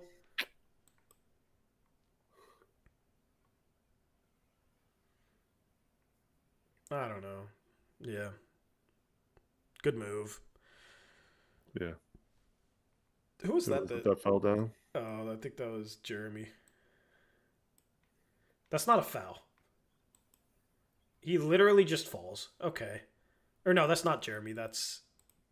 Is that Caleb Love? Love? I think it's Love. Yeah. Oh, of course it's Caleb Love. Jeremy's in the corner. Yeah, Jeremy's in the corner. I think that's Caleb Love. All right. Yeah, that's Caleb Love. Bryce McGowan's blows by CD. Yeah, Bryce McGowan just completely blows by CD. No one really stops ball. Duop was in position to help here. And then doesn't. And runs away. I mean, I think he was trying to give City the chance to block the shot, I guess. But, like, you just got to provide more on-ball resistance here. Yep. All right. Okay, let's play Who Didn't Box Out. Oh. That's a deep 3. Yeah, you had Repair going over the screen, and nobody was really beneath the screener, and it was Missy. So, like, Duop boxes out, give him credit. Yeah, that's just kind of unlucky. You didn't really have a person in position to box out Missy, so I'll give him a pass. All right, But the next play, I will not give him a pass. The next play, I will not give him a pass. at all. What the all right. Oh my god. You know who that's on? Go up. It's one Blazer thinking switch, one Blazer not thinking switch. Just the lack of communication. Guys are not on the same page at all. Well, what kind of angle does Grant take, even if he is switching? I think it's just kind of like his guy's going middle, so he's just assuming Duop's gonna switch off. He's funneling him to Duop, and he gets beneath Missy. So like, if Duop switches here, Jeremy played this. If the plan is for Duop to switch here, Jeremy played this completely fine, actually. But it's just two guys not on the same page, and that's how you give up a free. But like Duop's kind of clueless defensively. It's kind of clueless defensively. All right, we got transition. We're at 1:15 left. All right, so they get a putback, but it was transition. Who didn't get back? Yeah, who didn't get back? Oh, Jeremy. That's the question. Well, Jeremy fell. Oh, he fell again. Yeah. Yeah, so Jeremy fell. All right, they get a bucket off a transition putback because you weren't really matched up. All right. Jeremy goes back to last year with that shot.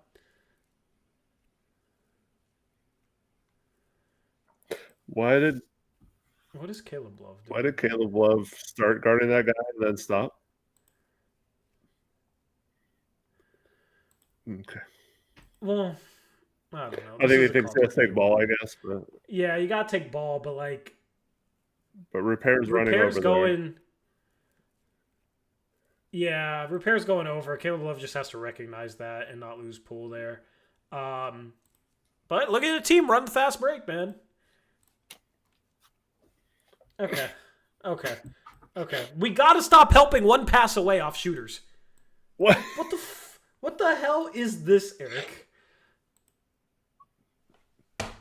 You have three guys guarding the ball, but none of them are actually even guarding the ball. Once again, that's an easy switch, too. Up top, they don't switch, and then Caleb Love comes over because no one's guarding ball. Then I don't know. Missy flips the screen, and Denny doesn't react. Yeah. So, like, of course, Repair gets screened. But, like, also that's a terrible angle. This is a horrible angle from Repair. Well, see, Denny should have recognized it and just switched. Yeah. So, like, Repair's, I think it's switched, so he's trying to get below the big, and Denny does not react. We got Duop guarding Herb Jones. So, like, Caleb Love, one pass away, like, is like, oh, I have to stop this because literally neither of the defenders guarding the pick and roll or even by the ball. So I guess I don't blame him, but, like, it's kind of just like, all right, you hope one of them can get back and contest that shot. You don't just completely leave one pass away. And this is a even more open three from probably a better shooter. So you just got to know the situation there. And that's, Caleb Love, he's not a defensive player.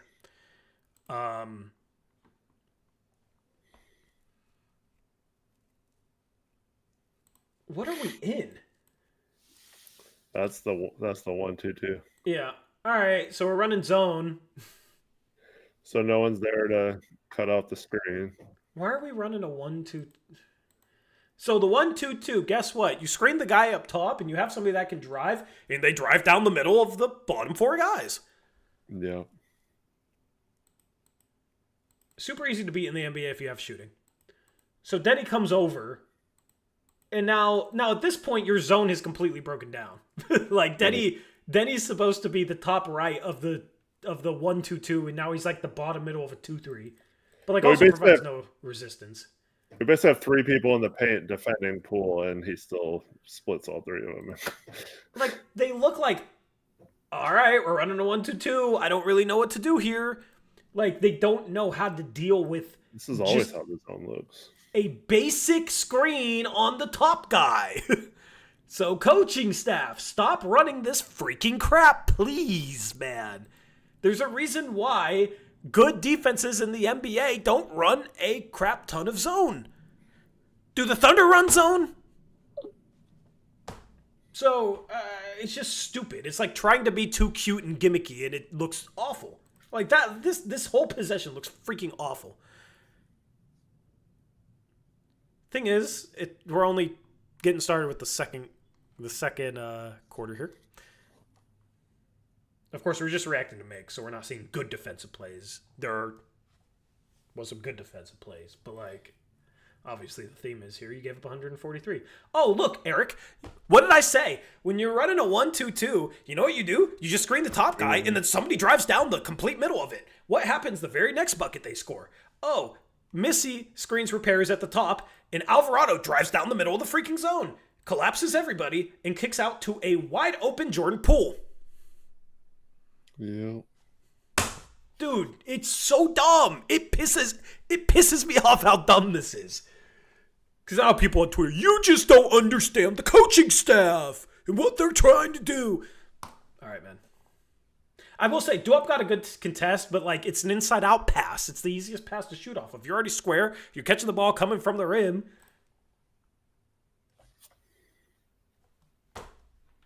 Pathetic. All right, did they switch out of it? Oh, yeah. Okay, it got cooked, so now they switched out of it. Now they're into we're going to pressure half-court defense, man-to-man. Oh, and look what pressuring at half-court gets them. Big screen. Alvarado blows by Ryan Repair 35 feet away from the rim. And I guess no one wants to help. Yep. For some reason, no, here's the thing with the pressure defense, Eric. We have to pressure the ball, and we have to deny, okay? So Derek Queen is setting a ghost screen, and he's not a shooter, and he's 30 feet away from the rim. But Chris Murray, you know what? We got to pressure, man. We don't need to think about what's happening. We just have to guard everybody as tight as possible. So Derek Queen, 30 feet away from the rim. If I'm Chris Murray, I'm not worried about the guy that just beat Ryan Repair. I need to hug Derek Queen 30 feet away from the rim. That's what you get. Cool. And then just no help. No help. Look at City here. Look at City here. Do I help? No? Yeah? Too late. Bucket. Anyway. Pathetic defense. We have too many guys that, like, drive into this position and can't score and try and kick it out.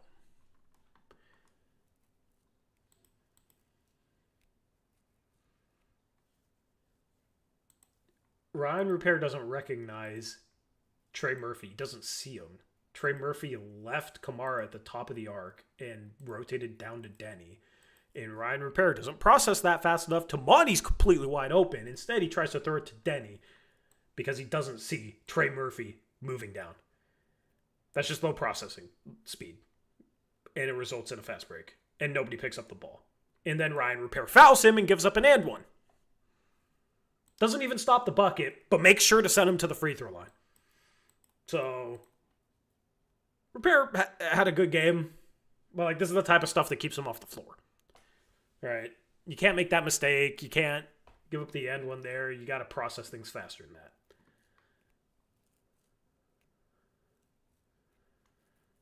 Oh, Eric. Derek Queen's not really a three-point shooter. But we're the Portland Trailblazers, and we have to pressure the ball 30 feet away from the rim. No matter what. Oh, Derek Queen walked by our defense because we were pressuring 30 feet away from the rim. You know? Like, the more and more I watch this, the more and more I'm like, all right, Tiago's not it, man. I know Bjorkgren's running the defense. Okay, Bjorkgren isn't it either. The whole coaching staff is not it. You have one game in the next week. It's time to adjust your freaking defense, like I said a month ago. I said this a month ago. I'm getting so mad watching this tape. Do you remember, chat? okay, you have a sample of the Blazers pressuring and it's starting to look really bad. Now you just need to play fundamental sound defense and see what that looks like. Nope. Still going to pressure Derek Queen 30 feet away from the rim. Why would they do that? Because it's not their identity. Look at Ryan Repair's stat line on the screen, though. 5 for 5 from the field, 2 for 2 from 3. So good for him. He showed up offensively today, but like he's supposed to be a good defensive player. So far, he's played pretty crap defense, just like Chris Murray. Anyway, I'll try and go through these a little bit faster. Oh.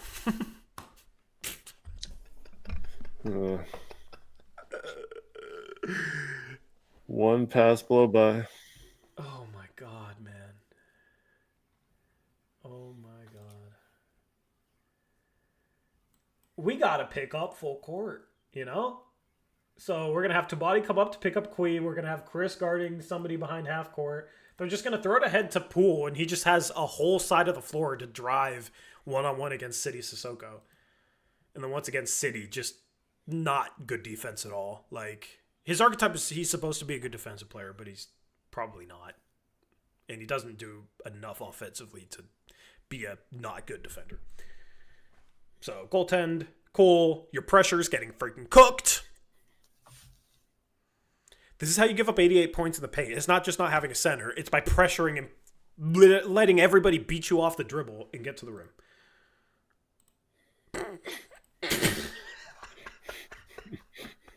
Is that Chris? Yeah. The next play features Chris Murray getting his ankles broken on not even a crossover in the backcourt. He just stepped and slipped? What? How did he fall? How did he slip? Was there a wet spot there, dude? There had to have been a wet spot there. Oh, but Eric, guess what? Your freaking pressure defense gets cooked again. Because you have Chris Murray trying to pick up Derek Queen 75 feet, tripping on literally nothing. There was a banana peel there. And then Derek Queen just kind of like waltzes his way 75 feet just directly to the rim and scores through Chris Murray. Someone threw a red shell in Mario Kart. Yeah. Oh, God. Just a question to your point about the coaching. Yep.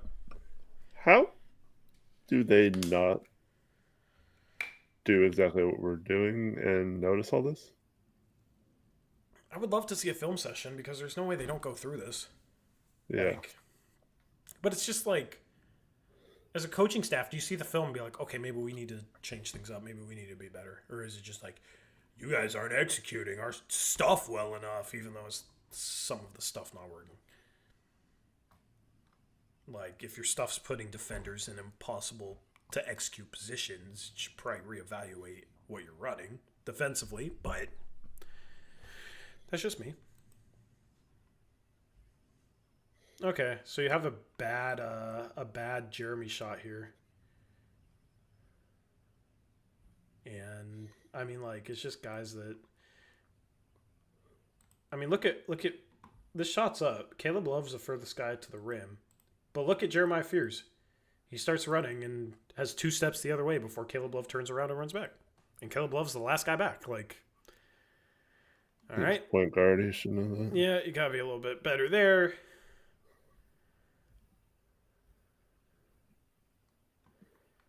Oh my God, dude. Oh my God. Like, Shaden plays good defense on this first drive. He's physical without fouling. But this second drive, dude. Eric. Just got caught flat-footed. This is why I'm not like, oh, he's giving better effort this year anymore. He gets caught flat-footed, but he doesn't even like try and contest from behind. He doesn't even try and stay in the play. He like, this to me is giving up. Here's the thing here. Like, there's just small executional stuff. The ball gets kicked out. Maybe they're saying take away middle, but in this position, I would much rather force a middle, and Sharp guards his high side facing. Like, Sharp just is in a bad position here. He gives up baseline, and there's no help. Which he should have known because he saw the ball clear out. So, okay. Whoops, I did not mean to minimize that.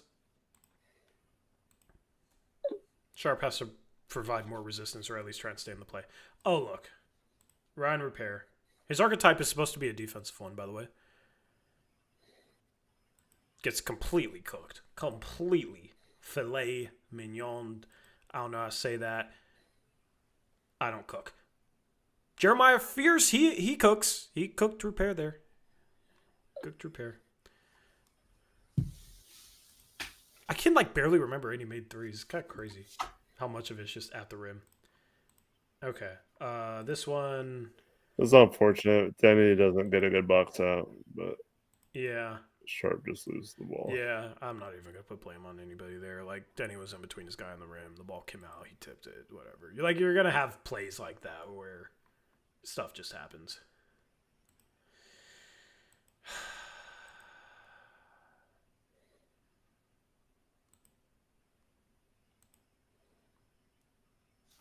Sharp's just not agile enough defensively sometimes.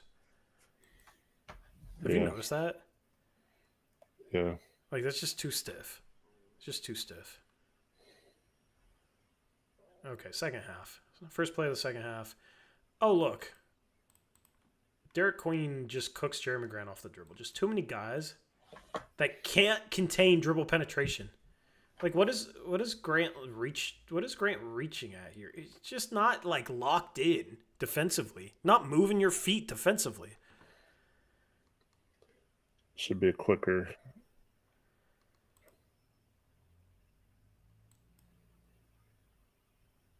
How's that an offensive foul?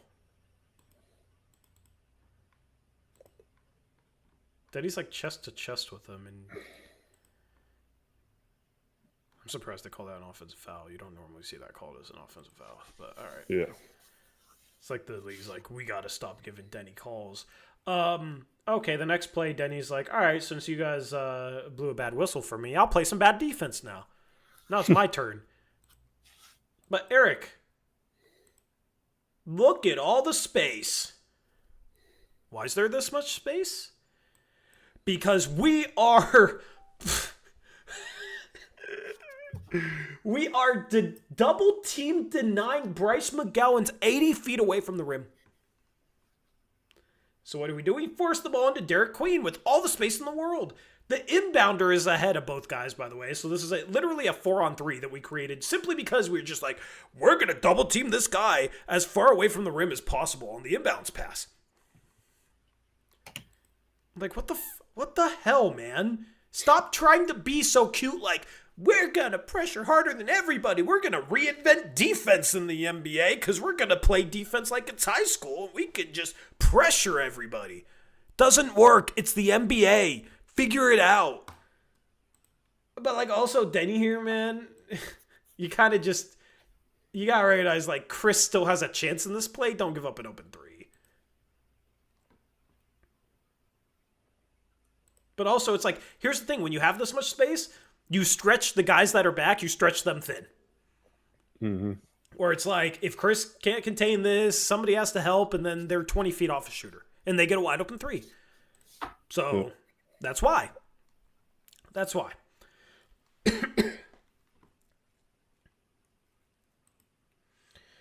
All right, so this play, Sharp's basically showing he's not full doubling, but he's in the paint. He's in help side. He's shading over to double, but he's not committing to it, which is fine. But if you're going to do this, Jeremy has to sink a little bit more. Mm-hmm. Jeremy has to see ball and Sharp here. This is why you got to have your head on a swivel. Got to make sure you don't lose your guy. But even if your guy cuts past you, Sharp is in a position to, he's underneath the rim. So he's in a position to switch or at least help. You got to know where your teammate is here. You got to know, all right, Sharp showing over. I'm going to take a couple steps back. If he does that, McGowan's doesn't get the shot off. Because Grant, when Sharp's showing over like that, when Sharp's helping at the rim or past the rim, it becomes Jeremy's responsibility to get the first pass and X out if the ball goes corner. Which they X out, Grant's just late. It wasn't a bad contest. That's honestly not a terrible defensive possession. That's better than a lot of the ones we've seen. But, it's just executional stuff.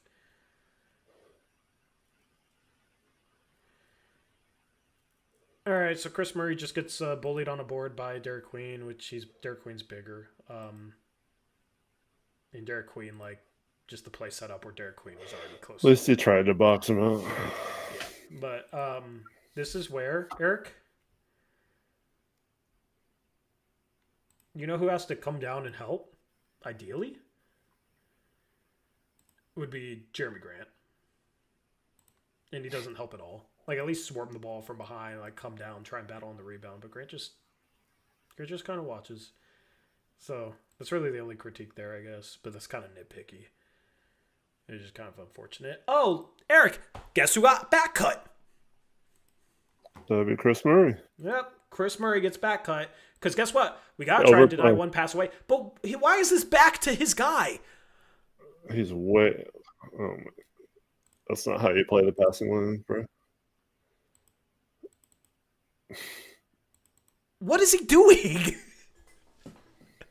I was being too nice when I criticized his defense the other day. His defense is not good. At least today, his defense was atrocious. My goodness. How, what? If you're going to deny, face the guy, 3/4 him, you don't go halfway in between him and the ball facing the ball. It's just stupid. You're just asking to get back cut. Oh my God.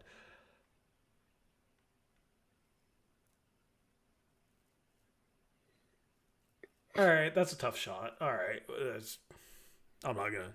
That's Damani or Chris that fell over. That's Chris. I think Chris tried to take a charge. Tiago. We're looking at Tiago react to a Blazer turnover. I don't know what happened. Boom! Oh. He got rim checked. Also, oh man. Oh, look who almost airballed a 3! Anyway, go on. Blazers broadcast, I think it was coming back from the half. We're showing Brooke and Miss the Pelicans hitting a 3. First play of the half. Love that. Weren't back from their halftime crap. But okay, there's so much on this play, Eric. One is Sharp is one of the most athletic guys in the league and doesn't try and block this shot. Just lets him have it. But then Bryce McGowan gets completely rim checked. Sharp probably could have blocked that. But he gets lucky. Bryce McGowan gets rim checked. Okay. Now the Blazers have a fast break opportunity. This pisses me off, okay? This is talking about fast break offense. Why is Chris Murray not cutting here? Does Chris Murray know he's a 25% three-point shooter, Eric? I'd rather break a 3 than get a wide open dunk. He has a wide open layup if he cuts. He sits in the corner and shoots a 3, and what's the result? Clank.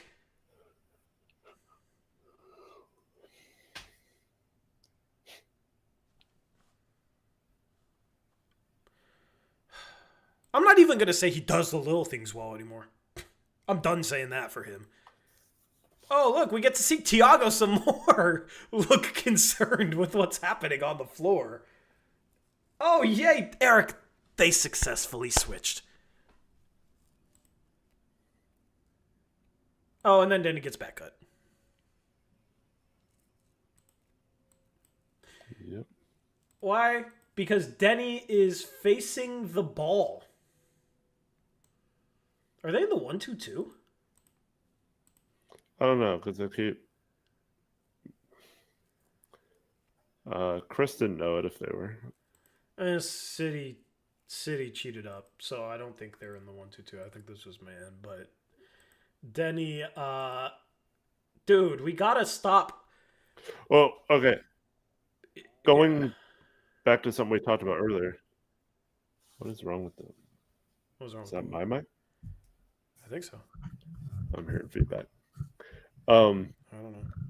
Why is City pressing up so far to his man when he should be like the help on that cut too? Yeah. He should be taking that cut. Yeah. Yep. But for some reason, he has to face guard his defender 2 Yeah. passes away in the corner. Yeah. Shell drill. We don't even have like basic defensive positioning principles. It's just like guard your guy as close as you want to. But like also Denny, man, like they are making middle school level defensive mistakes.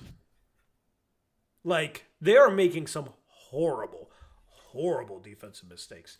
Like, by the way, 7:10 left in the game if you're following along. You can join our Discord and see the screen. There'll be like a 4-second delay from when you're hearing us and when you're seeing the screen. But like Denny's positioning here, Eric, he's literally like almost the opposite of how you should be positioned here. Yeah. Once the ball gets swung back to Queen. Like, when the ball's 2 passes away, Denny's positioning is fine, right? When he's at the elbow, 2 passes away, he's kind of facing the ball, but it's 2 passes away. So you're kind of a little bit more off your guy anyway. So that's fine. Once the ball gets swung and you're 1 pass away, especially if you're denying, like,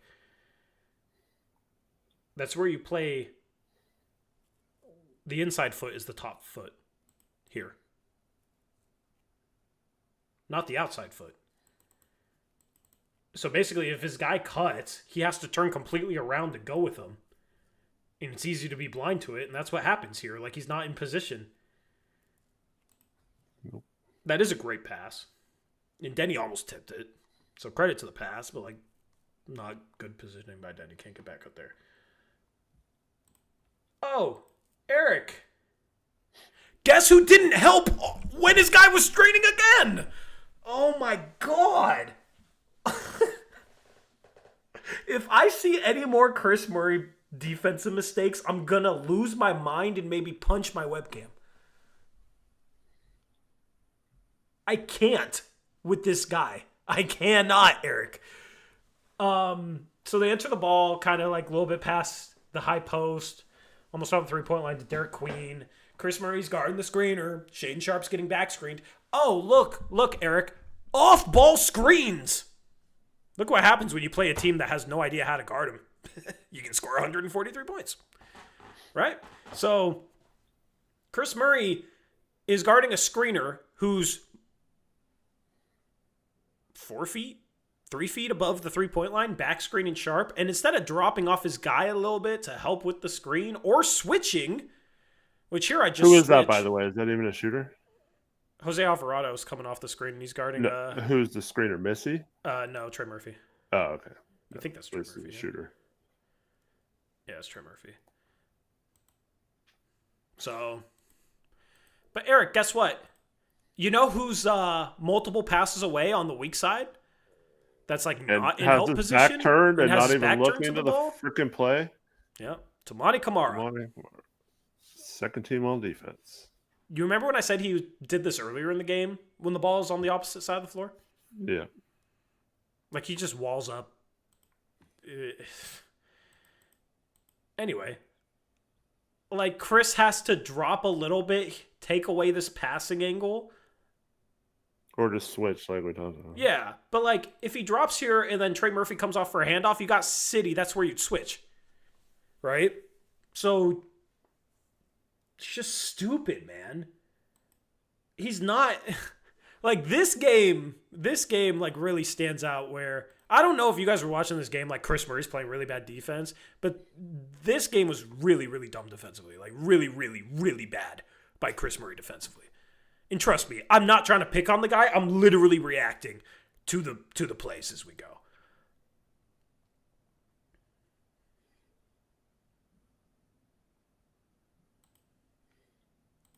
All right, so Shane Sharp just gets easily beat off the dribble.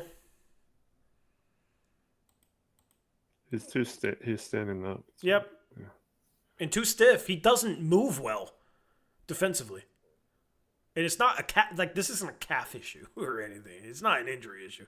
He's stiff and upright defensively. Get in a stance. Be ready to move your feet. Look at how long it takes for him to just move his feet. He's also on the wrong side. Like, Alvarado's not going to drive left there. You got help in the middle of the floor. But, like,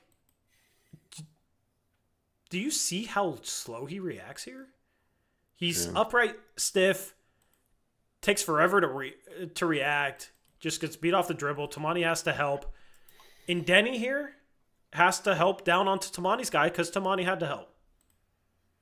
So this is actually proper help side rotation, but if you have Trey Murphy cut here, it's like impossible to guard because either this is a dump-off pass to Derek Queen.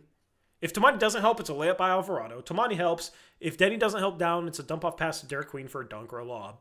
And then Denny actually helps down, so then Trey Murphy cuts from the top and is wide open because Denny helped off of him and gets a floater. Like, all that is just because you get beat at the point of attack by Shaden Sharp. Breaks down your whole entire defense because you provide no on-ball resistance.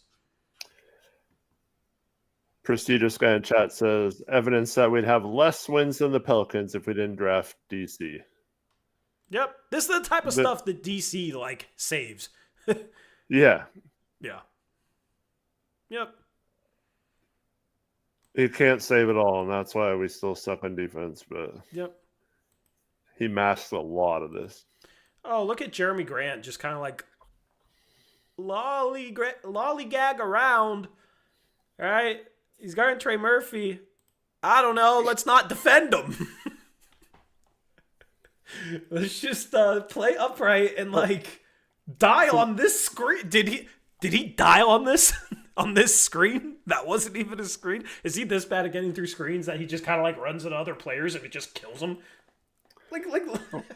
This is the second play in a row we've got an Alvarado Murphy screen. Why are we not switching those? It's not like it's Queen and you don't want to get a smaller guy. But Jeremy, dude, what are you doing, dude? It's just why is he upright? I'm at a loss for words on this one. I don't know what the hell Jeremy's doing. That breaks down your defense, and there's a dump-off pass, and there's a layup. There's Jeremy Grant this is why I say I don't think Jeremy Grant is as good defensively as people say. I think a big part of this, some of it's coaching, some of it's guys not doing a good enough job defensively as you would expect them to, and some of it is these guys actually are not as good defensively as they should be or we think. Chris Murray's a perfect example. The thing is, Chris Murray doesn't do anything offensively. If he's playing defense like this, he is one of the worst players in the league. He might be the worst player in the league. He has to be a good defender to give you any value because he's literally not going to give you anything else. Oh, you know how I brought up Jeremy Grant dying on screens? I guess they switched, but if you're auto switching this, if you're Jeremy, you just sink down beneath the big because you're being screened by a big. So you just drop down. Because they're playing drop, yeah. He tries to go over. And completely dies on the screen. I think you could get through a screen better than that. And then you have Uprise trying to protect them. This is a thing where it's okay, if that's clinging, maybe they don't score. And the defense looks better. But it's still you still got Jeremy Grant not being able to get through a screen. Well, if he misses that, Missy gets the rebound anyway. Yeah. True. Because Jeremy Grant just dies on the screen and then doesn't even try and get underneath the big that he had to switch onto. Yeah, okay. Just bad effort from JG. I can't wait till we get to the fourth quarter. This looks like we're back in zone. And Grant stuck in cement? Or are we in zone? Yeah, we are in zone. Yeah. Yep. Eric, what do you do against a 1-2-2 zone? Set a screen on the top guy. And then drive down the middle of it. Literally, it's the easiest thing to beat. Because here's the thing, the next two guys at the top of this, neither one of them are like ready to help on this drive. So you know what this does here? This makes Jeremy Grant think like, oh shoot, he's gonna drive past the top three guys of this. I'm gonna have to help. He's worried about the ball here, and I don't blame him. Because you're like not in position to contain this. So he's like worried about stopping the ball, and he gets back cut. And you can say, okay, well, they don't even score off that because Micah Peavy misses the lane and gets the putback. But like, dude, if I'm coaching a team and I'm going up against the Blazers, you know how easy it is to prep my team? All right, here's the play. You know, if they're in a 1-2-2, here's the play call. It's just a pick and roll and drive down the middle and read the defense and make a play. You know? Guy in the corner, if you're a shooter, you get a wide open three. Like, if Micah Peavy's a shooter here, it's a wide open three. If you're not a shooter, cut back door. It's just insane. Stop running a freaking 1-2-2. The thing is, you can't even rebound.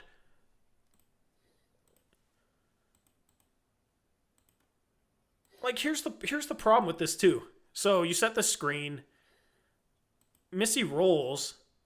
You don't have like man-to-man matchups, so like now you have all these guys kind of like scrambling, trying to react to the ball, and Missy just like can kind of walk to the front of the rim, get a tip. Love and Grant just standing there watching. Yep. Sissoko's not crashing here. I guess. Yeah, one person. Yeah, like it's insane how every bucket against the 1-2-2 is the same exact thing. It's the same exact thing.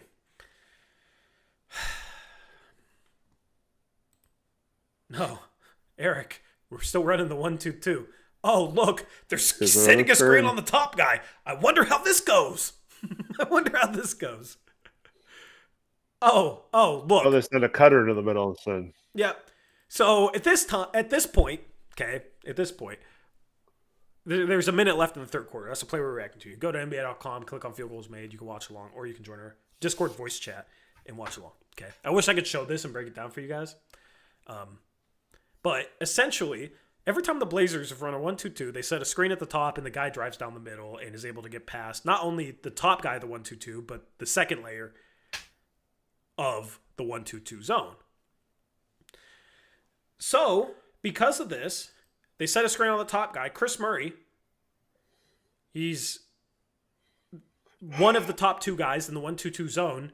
At this point, he's like, okay, I got to stop ball. So he's facing the ball. He's sliding over to cut off the ball. But guess what? The guy on the wing just cuts right behind him. Because he's turned the wrong way. Because he's facing the ball, because he's worried about the ball being driven down the middle of the 1-2-2 zone. But this is how you execute against the zone, Eric. Do you see the Blazers do this against zones? Where they move guys to the right spots and they just find the seams with screens and that sort of crap? Nope. Nope, they don't execute this well against zones. You're talking about one of the worst teams in the league. So, okay, he cuts into the middle, and that's a layup. That's a layup. Because here's the thing with the 1-2-2. It's a nice cut. Yeah. But you don't have, like, a rim protector, like, underneath the rim. You got two guys on the outside, so they got to collapse in. But here's the thing. You're supposed to be quick and switchable. So you're supposed to play man and be ready to switch stuff, and if you switch stuff properly, you can ruin offensive action. Instead, you're running a freaking zone when you don't have good rebounding personnel, and you're running a 1-2-2 that is easily beatable with this screen at the top. We have no rim protection on the and no rim protection behind it. So you're just letting them play downhill, down your throws. This is what pisses me off about, like, oh, if they had Blake Wesley. Not having Blake Wesley isn't why they're scoring there. Isn't why they're able to just completely dissect the freaking 1-2-2 zone like that. It's frustrating that despite all this, we're only down 5 at this point with 1.9 seconds left in the third. I wonder what happens here.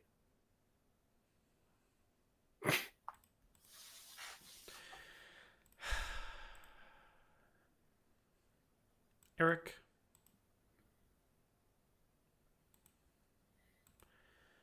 So I guess it's off a make, but like... We only have 2 guys across half court on a long pass.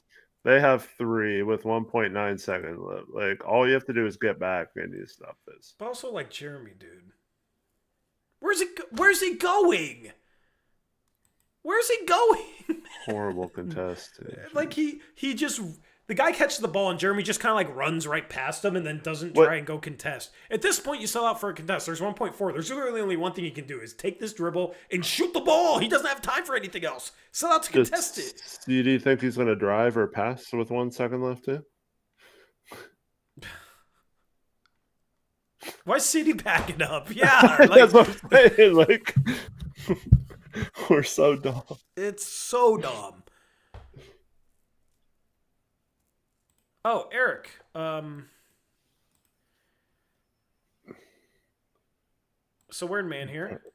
And Play for the ball. you got to get steals. Let's gamble and get beat, and then everybody has to rotate.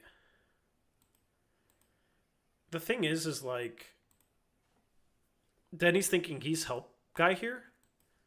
Caleb Love does a good job getting over off this drive at this point. Like one of Denny and Tamani need to be ready to get first pass. Here's the thing.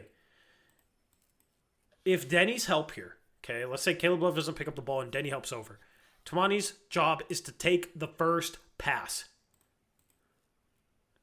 I guess he sees Caleb Love help, so he's not ready to take the first pass. But you see how, watch, this is like little. But you see how Tamani's trying to time up the pass to try and get a steal here? Watch this. He's trying to time up the pass to his guy. Yeah. He's you can see him look and start shuffling before the pass is thrown because he's trying to. Pass hasn't even been thrown to his guy, but he's already like running out at him because he's trying to get a steal. Is that Missy at the top? Or is that's Queen? Queen. It's Queen. Yeah, Queen. That's Queen. But like Denny here, Caleb Love cut off the drive, be ready to get back to your guy. Tamani here, your job is to take this kick out pass. Don't just try and play the pass to your guy. Split them and just be sound and just try and rotate out. All right, you're letting Bryce McGowan's cook you. Next possession. Go ahead. Just want to say, just in general, like, let Micah Peavy try to score on Caleb Love too. Like, stay home. Like, just recognize that if he makes a basket over the top of him, it happens. But giving up a three in that situation to a better shooter is probably not ideal. Yep, but that's not knowing personnel. Okay, on this play, Ryan Repair just gets completely blown by off the dribble. Look at him like lean. He's not in an athletic position, Eric. No. Is that Chris that barely helps?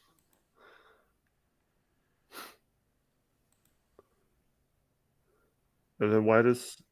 I guess it's let Micah Peavy beat you, but this is like Tamani. You're supposed to X out. What? Okay, Tamani should take that pass. Then Denny should already be moving out to his guy. Or is that Love on the top should be rotating over and Denny should be rotating to the backside. But, like, I don't know if Denny just didn't run out to anybody because he sees Tamani, like, start running away from the ball. Yeah. No communication. Dude, but you know what this feels like to me? It feels like Tumani's trying really hard to steal a swing pass. Yeah. See, if you're first to the ball, you can't lead ball. Like, he can't lead ball. People say, we're missing Matisse Thybulle. Matisse Thybulle would do this crap too, by the way. Especially him. Especially him. But it's just, instead of just closing out on his guy, Xing out properly, it's like, I'm going to run at him and then I'm going to try and like run up to try and steal, to try and play the passing lane. And I'm going to completely leave the ball and then let him shoot a wide open three. It's just stupid. It's selling out for steals, and that's how you're getting cooked. Oh, look who has a bad closeout. Ryan Repair's not a good defensive player. Like, he had a great offensive game. Congrats to him. Happy for him. He's not a good enough defensive player to justify how rough he is offensively. We have a lot of those guys. Also, I don't know what the hell happened here.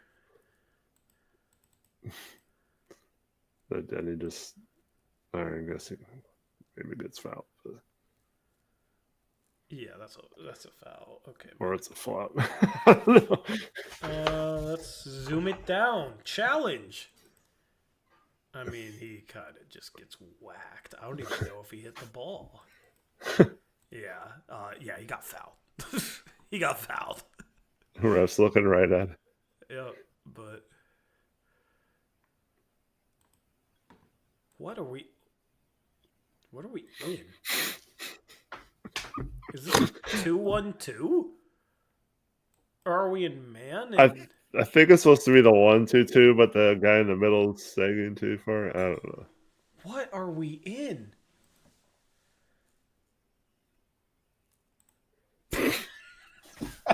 Oh, God. I thought we were past playing defense like this. It's so sad. I thought we were past this stuff, Eric. What was Tamani doing there? So, we're like in a 2-1-2. I don't know what the hell that is. I guess it's like, oh, the 1-2-2 isn't working because they screen the top guy and then they split the Why are two they the layers of line? two. So you know how we beat that? Instead of having a top guy to screen, we have two top guys, and then the one is actually in the middle so that you can't drive right down the middle. I don't know. I don't know what they were in this possession. It would be easier to tell seeing like everything before this, of course, which is starting at 14 in the shot clock, but like it looks strange because like Sharp's on Queen, and then Queen cuts down to the middle of the floor. Sharp goes up to guard the ball, which is swung to Alvarado, And now they're drops set up again. to guard Queen. See, right here it is. If they're playing a zone, it should be matched up now, right? Yeah, but like, I don't know. If it's a zone, then I guess Sharp's supposed to let Alvarado beat him off the dribble. But like, if it's man, oh, there's Shaden Sharp being a turnstile defensively on the perimeter again. He's not a good defensive player. And Tamani tries to help, and then... But, like, if you're Tamani, Eric, you got to stick with Queen until Alvarado gets beneath the free throw line. And then if you want to try and time up the block, at least you're in between Alvarado and Queen if Alvarado gets deeper here. So it makes that pass hard. You're in the passing lane, and then you can help. If you help too early... when Queen is still too far below Alvarado, Alvarado can just lead him. You know, there's a passing lane, there's a pocket pass, like... But this is knowing situation if you're Tamani. There's too much bad team defense from Tamani. How is this guy's second team all defense last year? What happened? He wasn't this bad. He's... Has he even been a good defender this year? I don't think so. It's depressing that I have to ask that question. What is City mad about? Oh. The delayed game, yeah. But, like, that's just something so small to, like, complain about that. I don't care. Like, complain about your defense. Okay, I wish we could see the start of this play. Are we in a zone here? I don't think we're in a zone here. Okay, so Tamani is too far off, one pass away. In man-to-man. Which, once Poole catches the ball, gives him a wide-open driving lane. So Tamani gets beat. What is... I was just going to say, I think Caleb Love took like 10 seconds to realize this guy cut through. Yeah. I wish I could see more of this play. But, like, Caleb Love is just in perfect help side position on this because he, like, didn't go with his guy who cut through. So he's just accidentally perfectly in the way. But, like, Tamani, man. God damn. It's awful defense from Tamani. You're completely out of position, one pass away because you're trying to like show two to the ball. It's just like, what are you? It's not like Alvarado's driving though. He's like 40 feet from the hoop, and CD's in front of him. Like, what is he trying to accomplish by being that Or far Jeremy. off his guy? He's trying to take away the driving lane, but it's just like if you have Jeremy Grant and Jose Alvarado, you hope that Jeremy Grant won't get absolutely cooked by Jose Alvarado. With no screen. And even if he does, then react to it. Don't give up a wide open driving lane to Jordan Poole because you're 20 feet off of him.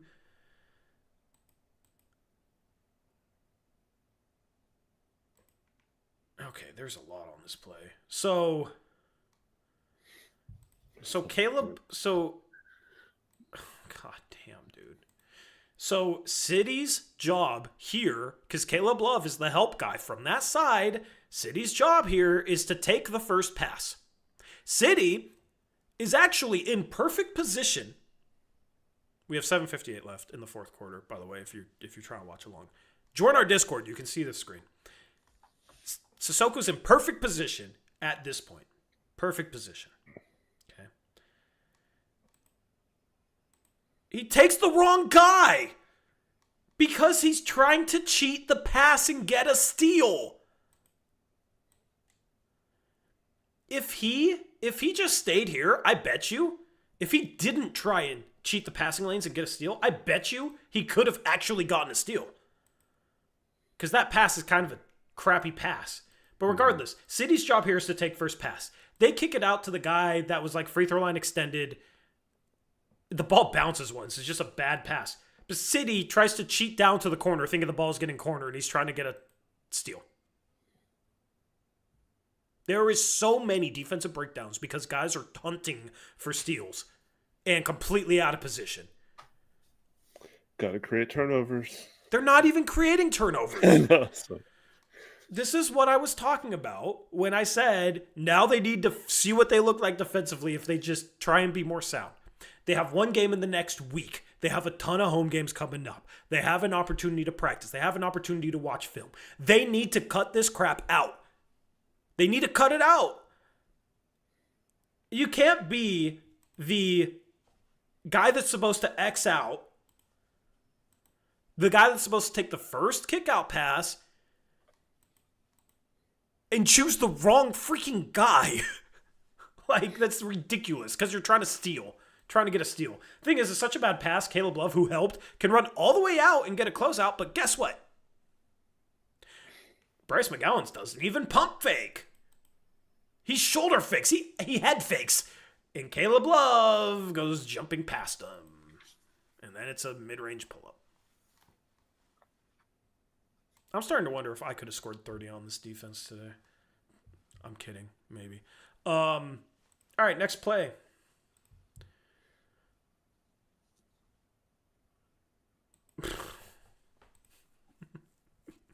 So, in this situation, you probably don't want Sharp to switch on to Queen, okay? You probably don't want Sharp to switch off to Queen. If you're switching here, if you're Tamani, you don't want to let the ball get baseline. Or get towards the sideline.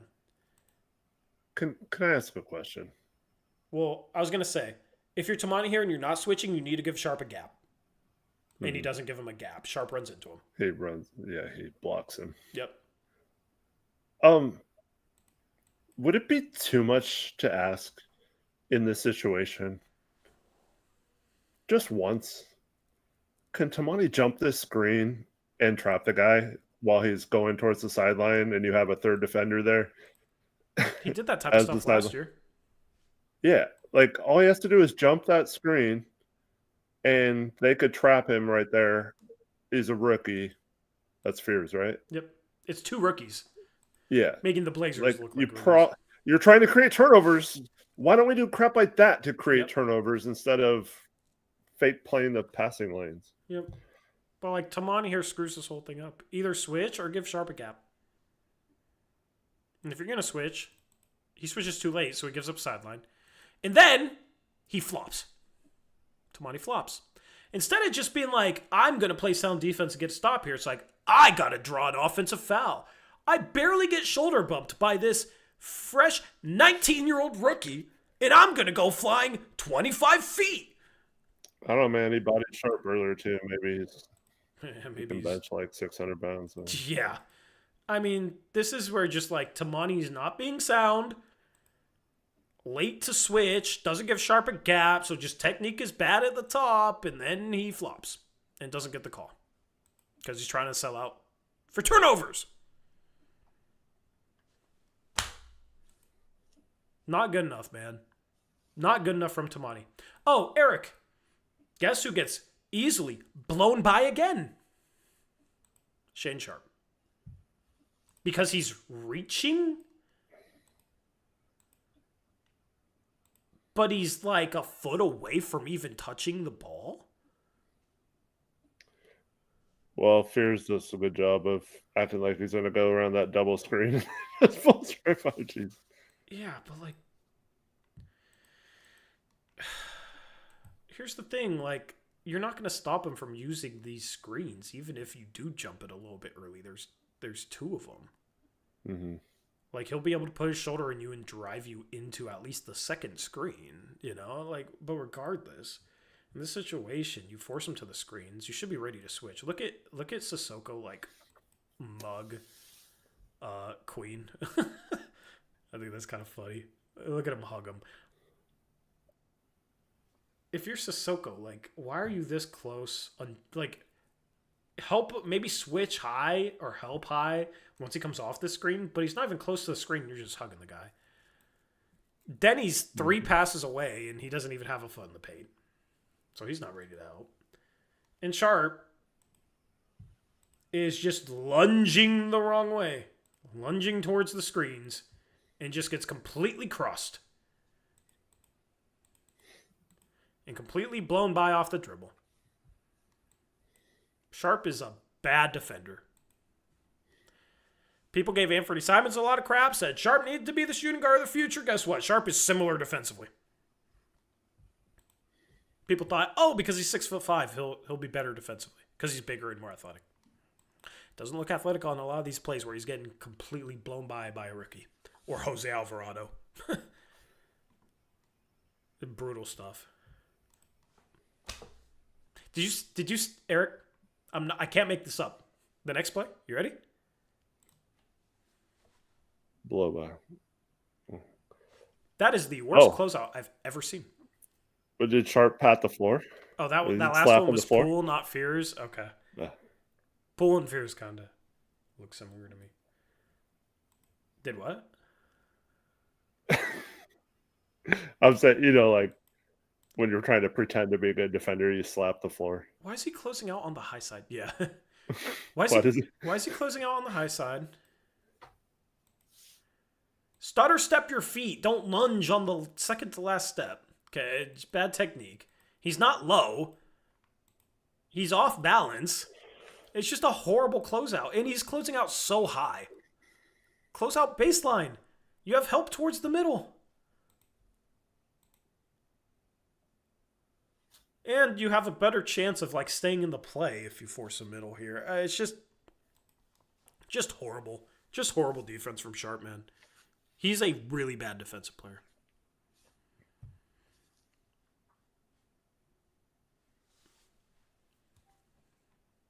Oh, they properly X'd out, but guess who's too slow at X'ing out?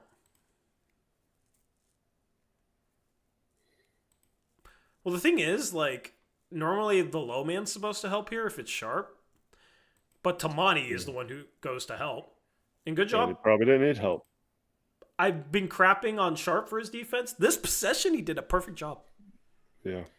Tamani's helping when he didn't need help. Because Grant actually didn't get blown by. And Denny was there. So, Tamani, like, all right. But fine. All right, you helped. At this point, Tamani should be running back out to the corner. The ball gets kicked to his guy. He sees Sharp Xing out high to take McGowan's. Look how much time Tamani wastes just like kind of like watching the ball. Where's the urgency here from Tamani? Where's the effort from Tamani? Look, dude. Look how slow he is here. He has all the time in the world to get back to the corner and gives no effort. That is poor Made effort, a man. pretty high jump. That is awful effort. I don't know if he's gassed at that point or what, man, but that's pretty inexcusable. You're down 19. I guess at this point you're just defeated. But, like... So just Tamani getting blown by on the drift. I mean, there's a little ghost screen, and guess what? Guess what, Eric? It's Tamani and Jeremy. You can easily switch this. Jeremy has no help at all. He, like, pretends like he's going to take a step to the guy. Nah. Good luck, Tamani. So I don't even want to blame Tamani here. Like, Grant, if you're here, best course of action.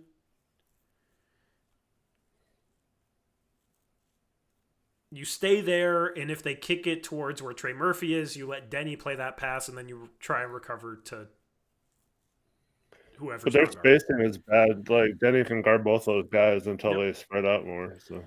Yep, like, you got to help with the drive here. If there's a ghost screen, like, it's tough to guard. Ghost screens are good action. It's tough to guard. But, like, you got to stay in the play, and you got to notice, like, all right, Tamani's beat here. I got to at least make a legitimate stunt towards the ball to try and get the guy to slow down to give Tamani the chance to get in front. You're just kind of standing there. And then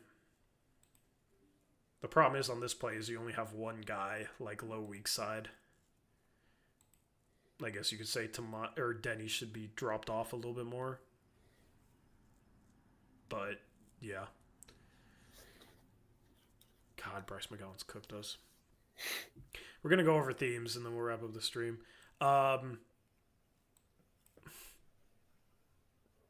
Great rebounding, by the way.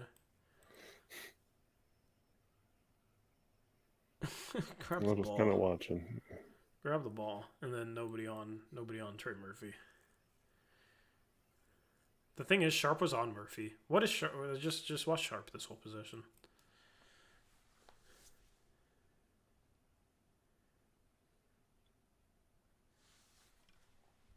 Anyway.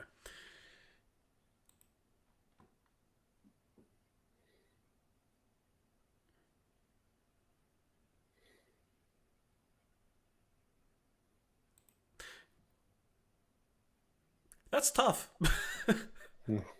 That's tough. That's why I had Jeremiah Fears like fifth on my big board. I mean, if you're Denny here, you're a little out of position, you're a little off balance, but you don't get beat off the dribble. You cut him off, you make him cross back, you cut him off again, and he crosses over with the one on the shot clock and hits a very long pull-up two. At that point, tip your hat, good shot.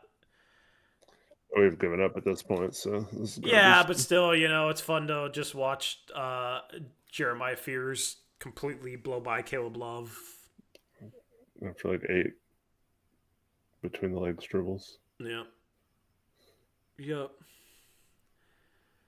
And then Duop Reith get blown by because he has to pressure whoever the hell that is at half court. Sadiq Bey. Yeah, we got to pressure Sadiq Bey with Duop Reith at half court. And then Jordan Hawkins, who has lost his minutes to Bryce McGowan's, I guess. Speaking of which. Yeah. 40 seconds left. We still got to pressure just so we can get stunted on by Karlo Matkovic to put a cherry on top of this freaking game. Yeah.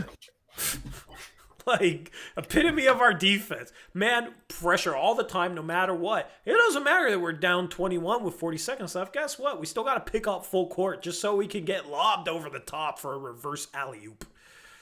Sick, man. And that was the last bucket of the game. Okay, so Eric, what did we learn?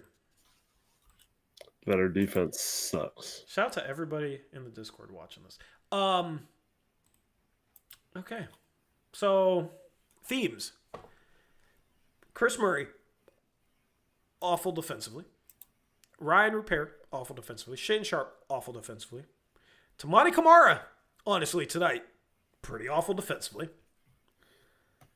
The team defense with Kamara, like, dude has no clue off ball defensively right now. You got a bunch of guys that are just trying to play the passing lanes instead of being fundamentally sound defensively. You have guys that can't communicate switches on screens. You have guys that don't know how to help when their guys setting a back screen. You got the Blazers running a 1-2-2 and the Pelicans just running a screen on the top guy and them just dissecting it over and over and over again because for some reason this team plays freaking zone.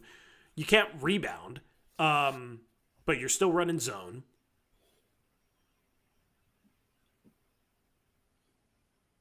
Did I miss anything? No, I pretty much summed it all up. Who was the least bad defender in all those clips, Eric?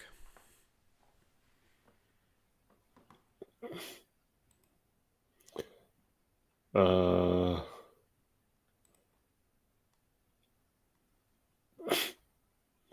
don't know.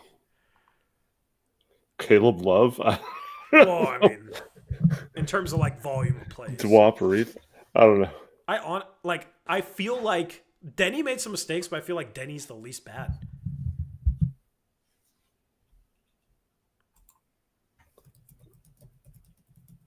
Maybe.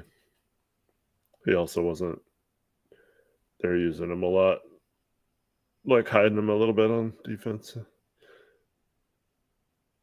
Yeah, but I mean, they hide Shaden Sharp on Jose Alvarado, and he still blows by him constantly. So, you know. Then he has less of a job to do defensively, though.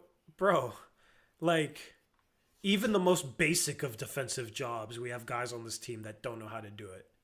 Mm-hmm. Like, my guy's setting a back screen on Shaden Sharp. Am I going to help? Nope. Oh, Shaden Sharp told me to switch. Am I going to switch? Nope. I'm going to kind of jump at the ball and walk around and look around like, what do I do? And, the guy I was supposed to switch on is scoring now. That was Chris Murray. Like, you got guys that can't even get basic stuff right. So I don't even want to hear like, oh, Denny doesn't have much of a job defensively. He's put in a position where he doesn't have to do much. Because we got guys that can't even do the bare minimum right now. That's also why it's like people coming in giving Denny crap after this game. Like, dude, he's not supposed to play defense for his teammates. He can't play defense for his teammates. He can't get Chris Murray to pull his head out of his ass. I mean, maybe he can go and try and get... I don't know. I'm not going to go there with that. But, you know, like...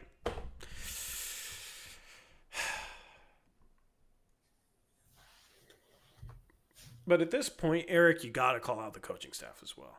The zone is a mess. They're not prepared to just do basic fundamental stuff that they did a better job of last year. As a collective, this group has regressed.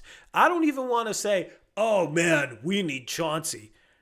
I don't even think it's like a Chauncey is good thing. I think it's more so like this team is not prepared. They have a rookie head coach that wasn't prepared for this role. And you have Nate Bjorkgren. I don't know what the hell Nate Bjorkgren's doing. Nate Bjorkgren ran the defense last year too, though, right? No, that was Rodgers last year. Yeah. So Nate Bjorkgren, you know, doing an awful job running the defense. Maybe you should have kept Roy Rodgers. I don't know.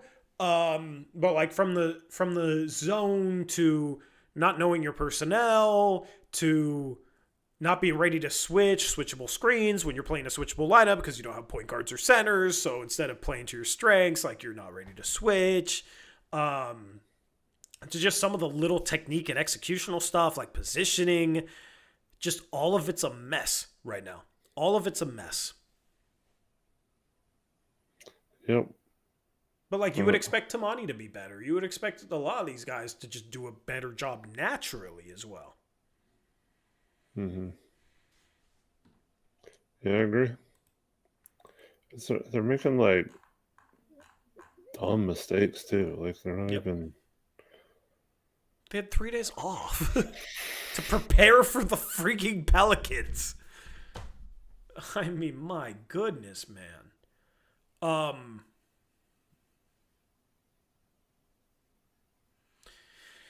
They have to rewire the defense. They cannot be this. They cannot steal hunt like this. They can't be this jumpy, this out of position, trying to play passing lanes, get steals, pressure.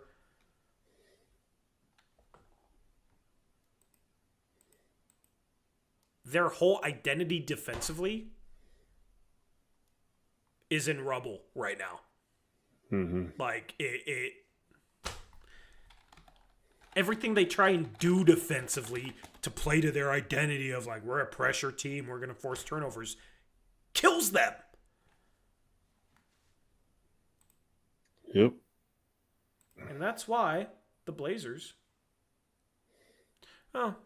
they still have the 18th best defensive rating. Nice. Way better than you thought, idiot. Yeah, I thought it would fall to 20 after giving up this many to the Pelicans.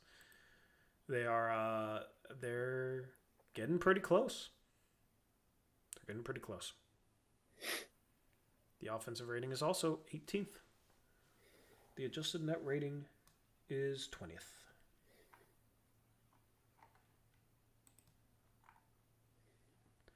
So, biggest theme, they got too many guys that can't shoot threes, can't really do anything off the dribble, are very limited offensively, that are supposed to be a defensive archetype, and don't play good defense. So they literally don't do anything. And once in a blue moon, maybe they can have a game where they actually show up a little bit offensively. Maybe. I will say, City Sissoko has given them like some okay minutes offensively.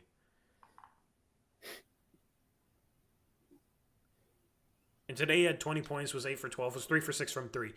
At least he's shooting above 30% from 3, right? Like, Ryan Rupert before this game was complete non-factor in every area offensively in every game all season long. Today he actually played with a little bit of confidence and made a couple jump shots and did some stuff. Good for him. This is G League extent. Yep. So he got his confidence up. But dude, like, you can't come in and not be confident. Can't come in and not be confident.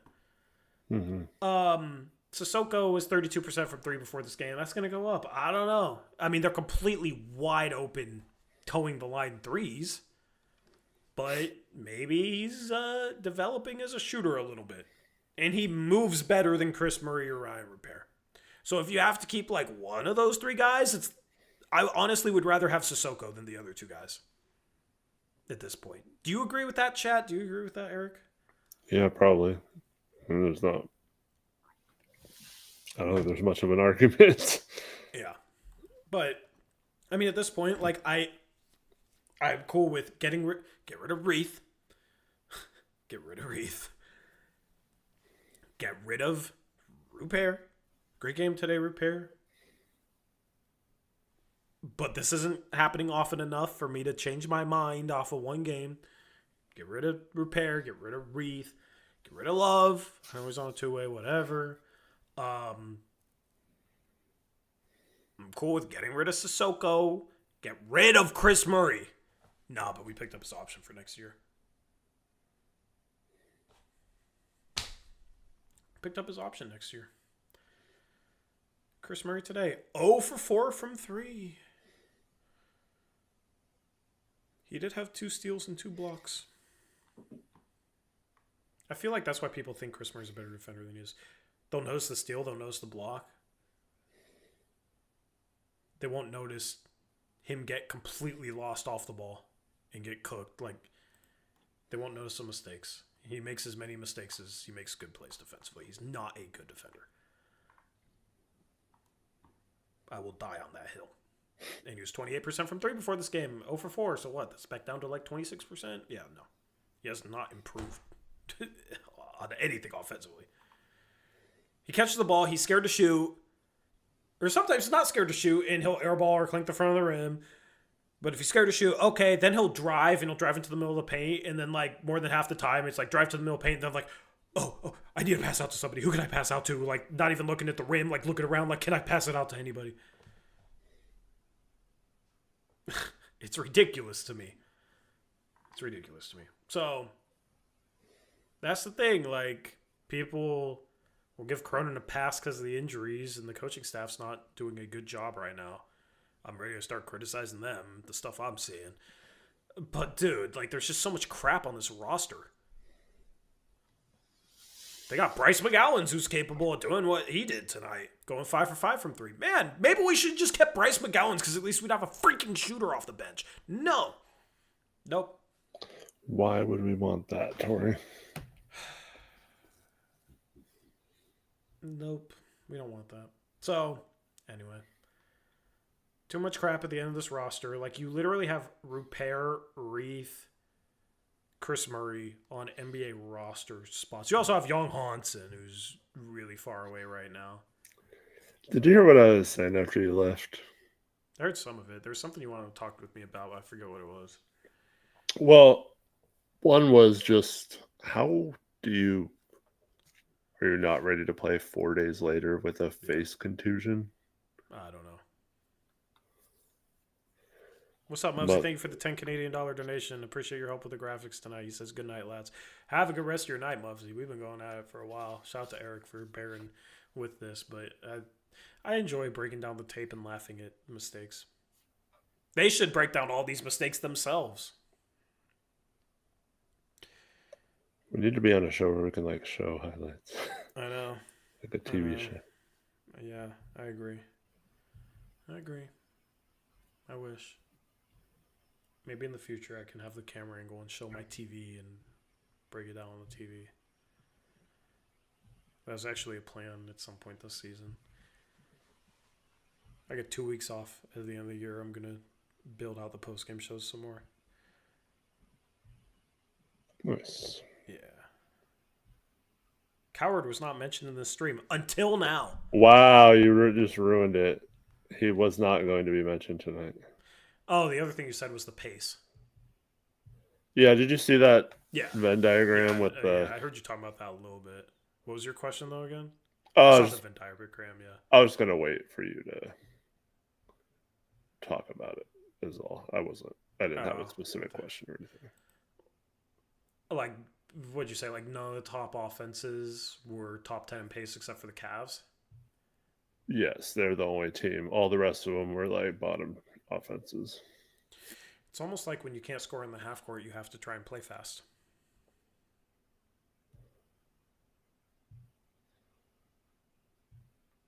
To me, that proves it's just a gimmick. It's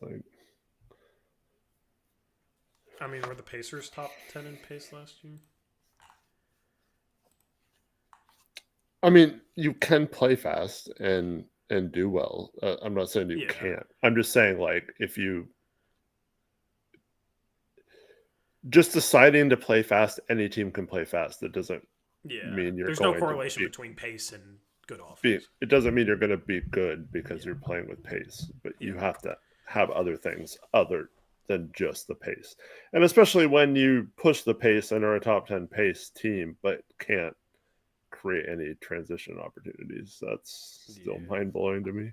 Because last year you had 5 teams in the top 10 offensively that were top 10 in pace, but you also had the last place offense, Washington Wizards, that were 4th in pace. You had the 20th best offense, the Bulls, that were 2nd in pace. So it's pretty random, yeah. Where do the Blazers even rank in pace? 3rd. Here's the thing, though, with their pace is too much of it is quick 3-point shots from guys that aren't good 3-point shooters. Yeah, but it's we got to play fast. Point, so a Chris Murray 3 at 25%, we're going to take that shot with 19 on the shot clock instead of trying to work for a better shot and then settling for that later in the shot clock when you can probably still get a wide open Chris Murray 3.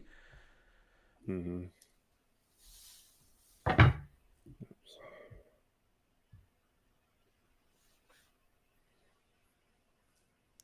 Playing without a point guard won't be good results, in my opinion. Well, yeah, but that doesn't really shouldn't change the defense like this.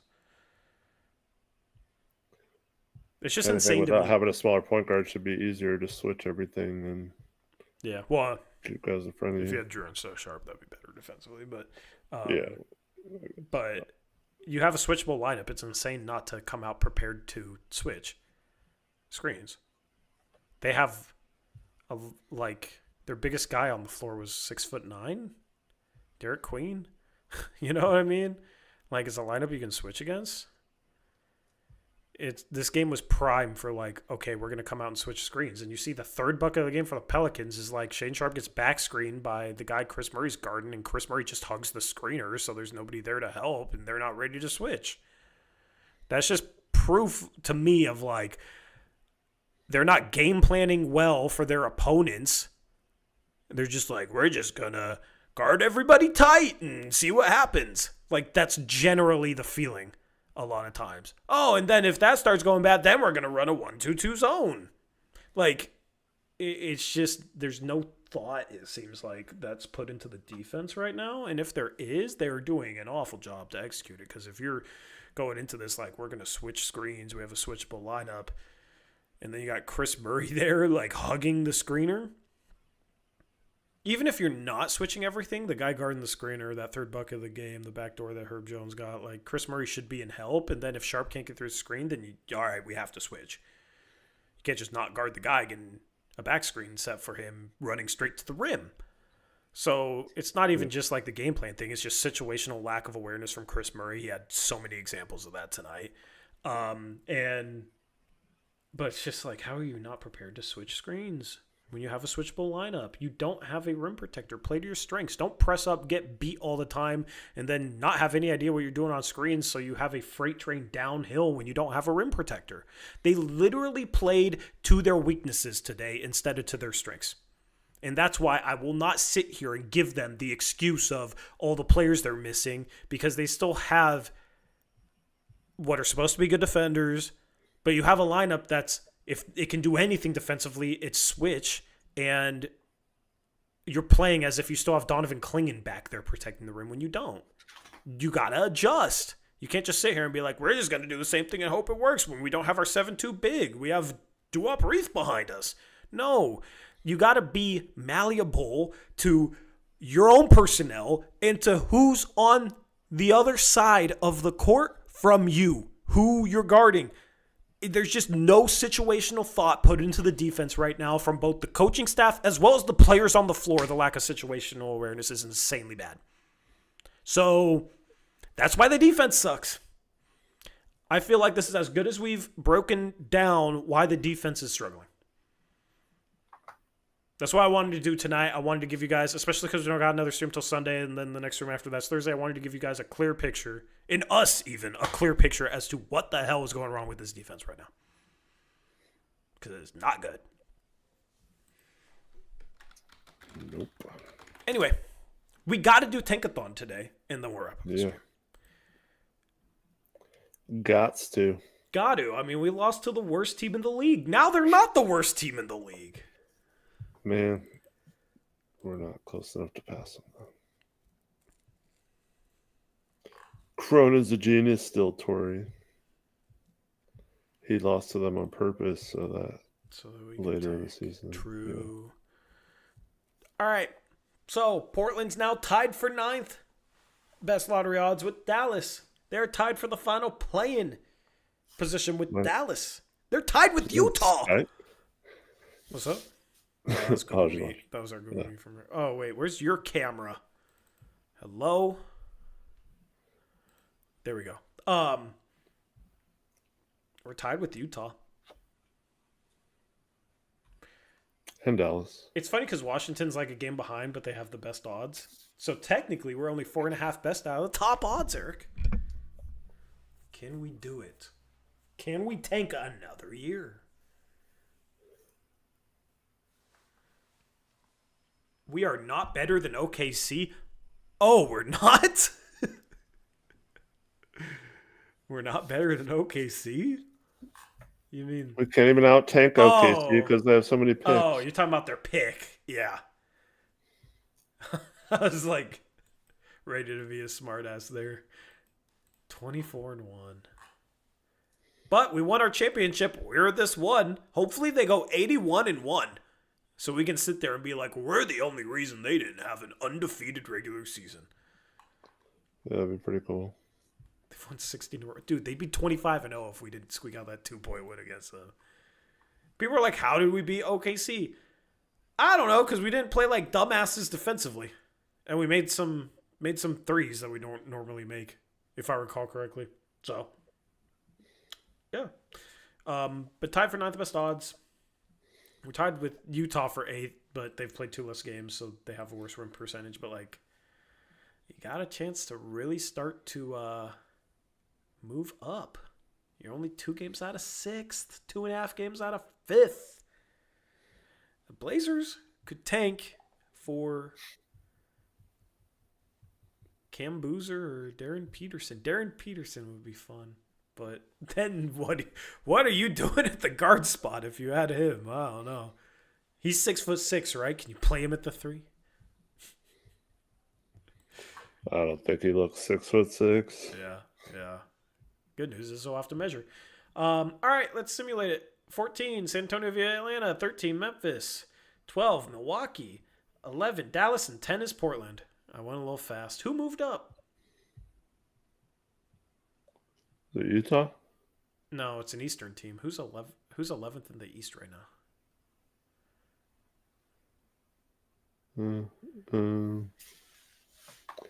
I wasn't looking earlier. I don't know. I don't know either. I don't remember. Bulls? Chicago. Yeah, Chicago sounds right. 9th is OKC via Utah. They get their pick. 8 is Charlotte. 7 is Indiana, moving down 2 spots. 6 is OKC.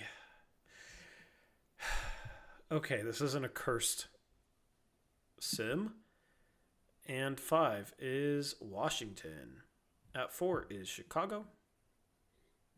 At 3 is Brooklyn. At 2 is Sacramento. And at 1 is the Atlanta Hawks via the New Orleans Pelicans. New Orleans traded that pick for Derek Queen. Guess what? New Orleans GM said that they called every team from 9 on down. Blazers were at 11.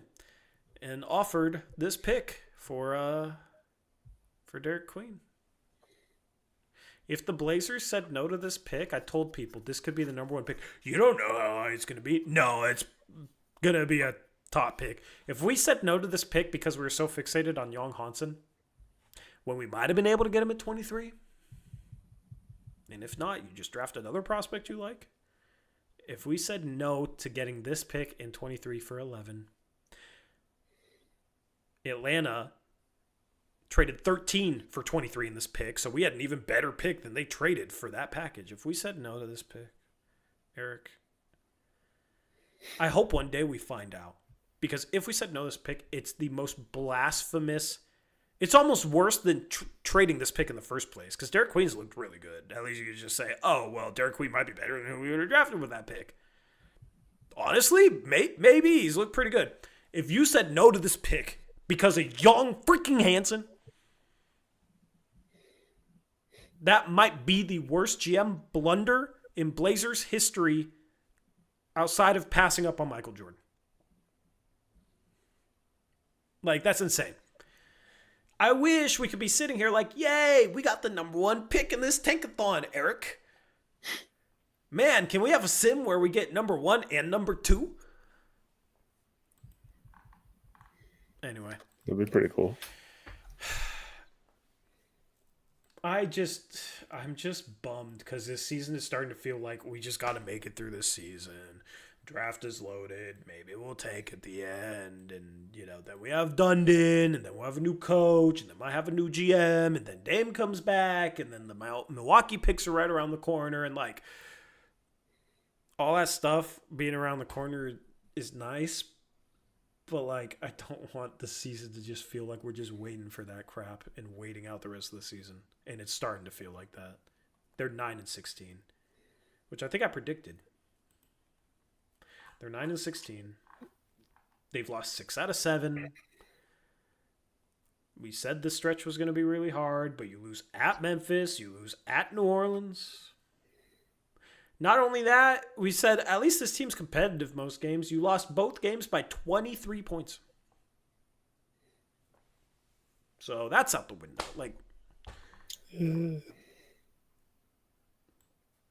The next week is crucial for getting the defense right and preparing for this stretch where the Blazers are going to need to win more games than they lose. If you want to be serious about trying to get into the playoffs. Through the play-in most likely, but you have 1 game in the next week. Let's look at the upcoming schedule. Okay, you got 1 game in the next week. We'll do a call-in night. On Thursday, we'll do a mock draft, at least through maybe the first 30 picks. I'm about ready to do that, I think. And then Saturday, it's going to be about time for a shot night, especially if we find a way to lose both games against the Kings. And that'll be Saturday. So that's the plan. You got one game in the next week. You're going to be at home. There's tons of film to look at. There's tons of areas to improve in. The Blazers must get better in the next week. If they don't, if this crap continues defensively, then this team probably won't win as many games as they did last year. They're 7 games below 500. They finished 10 games below 500 last year. We're about getting to the point where they have to go 500 just to reach last year's win total. You're going to say, Eric? No, I'm just agreeing with you. I love when that happens. Yep.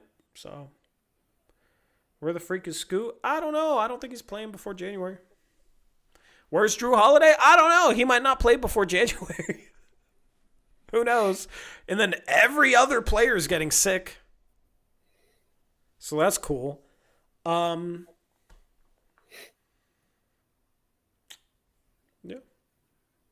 Yeah.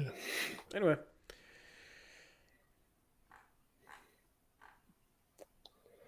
Fun times in Blazerland. It's so early, but yeah, the next week you got one game. Yeah, it's just you got to fix the stuff defensively. If you do, maybe you can rattle off some wins against an easier schedule that has a lot more home games. If not, then the season can spiral out of control. Like, if we just real quick, this stretch of games, if they go something like, there's 8 games here. If they go something like 2-6, season's over. In my opinion, you'd be 11-22. You could probably still get a 10 seed, and then maybe you get lucky in the play-in. But like, if you're sitting there 11-22 at that point, I was like, okay, yeah, this season's cursed. Because you got OKC after this, right? Like, you got 8 games here. You need to go 5-3. You got Dallas. Boston been playing good basketball. Clippers suck, but like Dallas, Clippers, winnable. Both Kings games. The Warriors you've beaten twice. You got a home game against Orlando, who you almost beat. Got to go 5-3 during the stretch. That puts you at 14-19. Like we're hoping for 14-19. Yeah. Whoa. We play in New Orleans 3 times this year. Yeah, because it's the extra added game. Yeah, I just thought they balanced it out so you wouldn't play in the same place 3 times. But, yeah. Because I was looking at this, like, at New Orleans again. Can we go 2-1 in New Orleans, hopefully? But I think we had won our last 3 in New Orleans going into tonight. yeah. Alrighty. Not tonight, though. Blazers lose. Shout out to Sleeper. It's time to sleep on the Blazers, I guess. And if you want to sleep on the Blazers, use the code Uprise. You'll get a free $20 deposit and you'll help out the channel. And I see if people deposit or if people use the promo code. So you can make me happy because I get to see it. Shout out to Sleeper. It's time to start doing some more parlays and stuff and actually reviewing parlays at this point. Gotta have some fun with something, so you can have some fun with Sleeper. Use code Uprise. Shout out to them. We'll be back on Sunday after the Blazers take on the Warriors. 6 p.m. tip-off time. Anything else, Eric? No, thanks everyone for watching. I'm probably going to go to the game on Sunday, so it might be a little late. I was thinking about going to the game on Sunday. Oh, nice. Maybe you should then. I want the Dame glass. Yeah. Unless you want to get one for me. I'll try to secure as many as I can, but I doubt I'll be able to get more than one. Maybe I'll have to go. We'll see. Anyway, appreciate you guys hanging out with us after this beatdown and the late stream start time. Thank you for watching. We're out of here. Blazers suck. Blazers lose by 23 to the worst team in the league. This is brutal right now. I will say they also scored 143 against Chicago, so this isn't a season high. But you gave up a franchise record for points in the paint. They Should we didn't be have cheering? Zion. I don't know. If they had Zion, would they have had 100 points in the paint today? Maybe. Maybe. But, yeah. This is a brutal loss. The Pelicans before this had, oh my God, won 1 out of 17 games. They had lost 16 out of 17 games before this 23-point win over your Blazers. And there's no excusing that. You should be negative about this game. That was awful. And we call it like it is, so hopefully you enjoyed. Anyway, it was fun breaking down the mishaps. We're out of here. Have a good rest of your Thursday night. Have a good weekend. We'll catch you next time. Until then, as always, peace out. Go Blazers.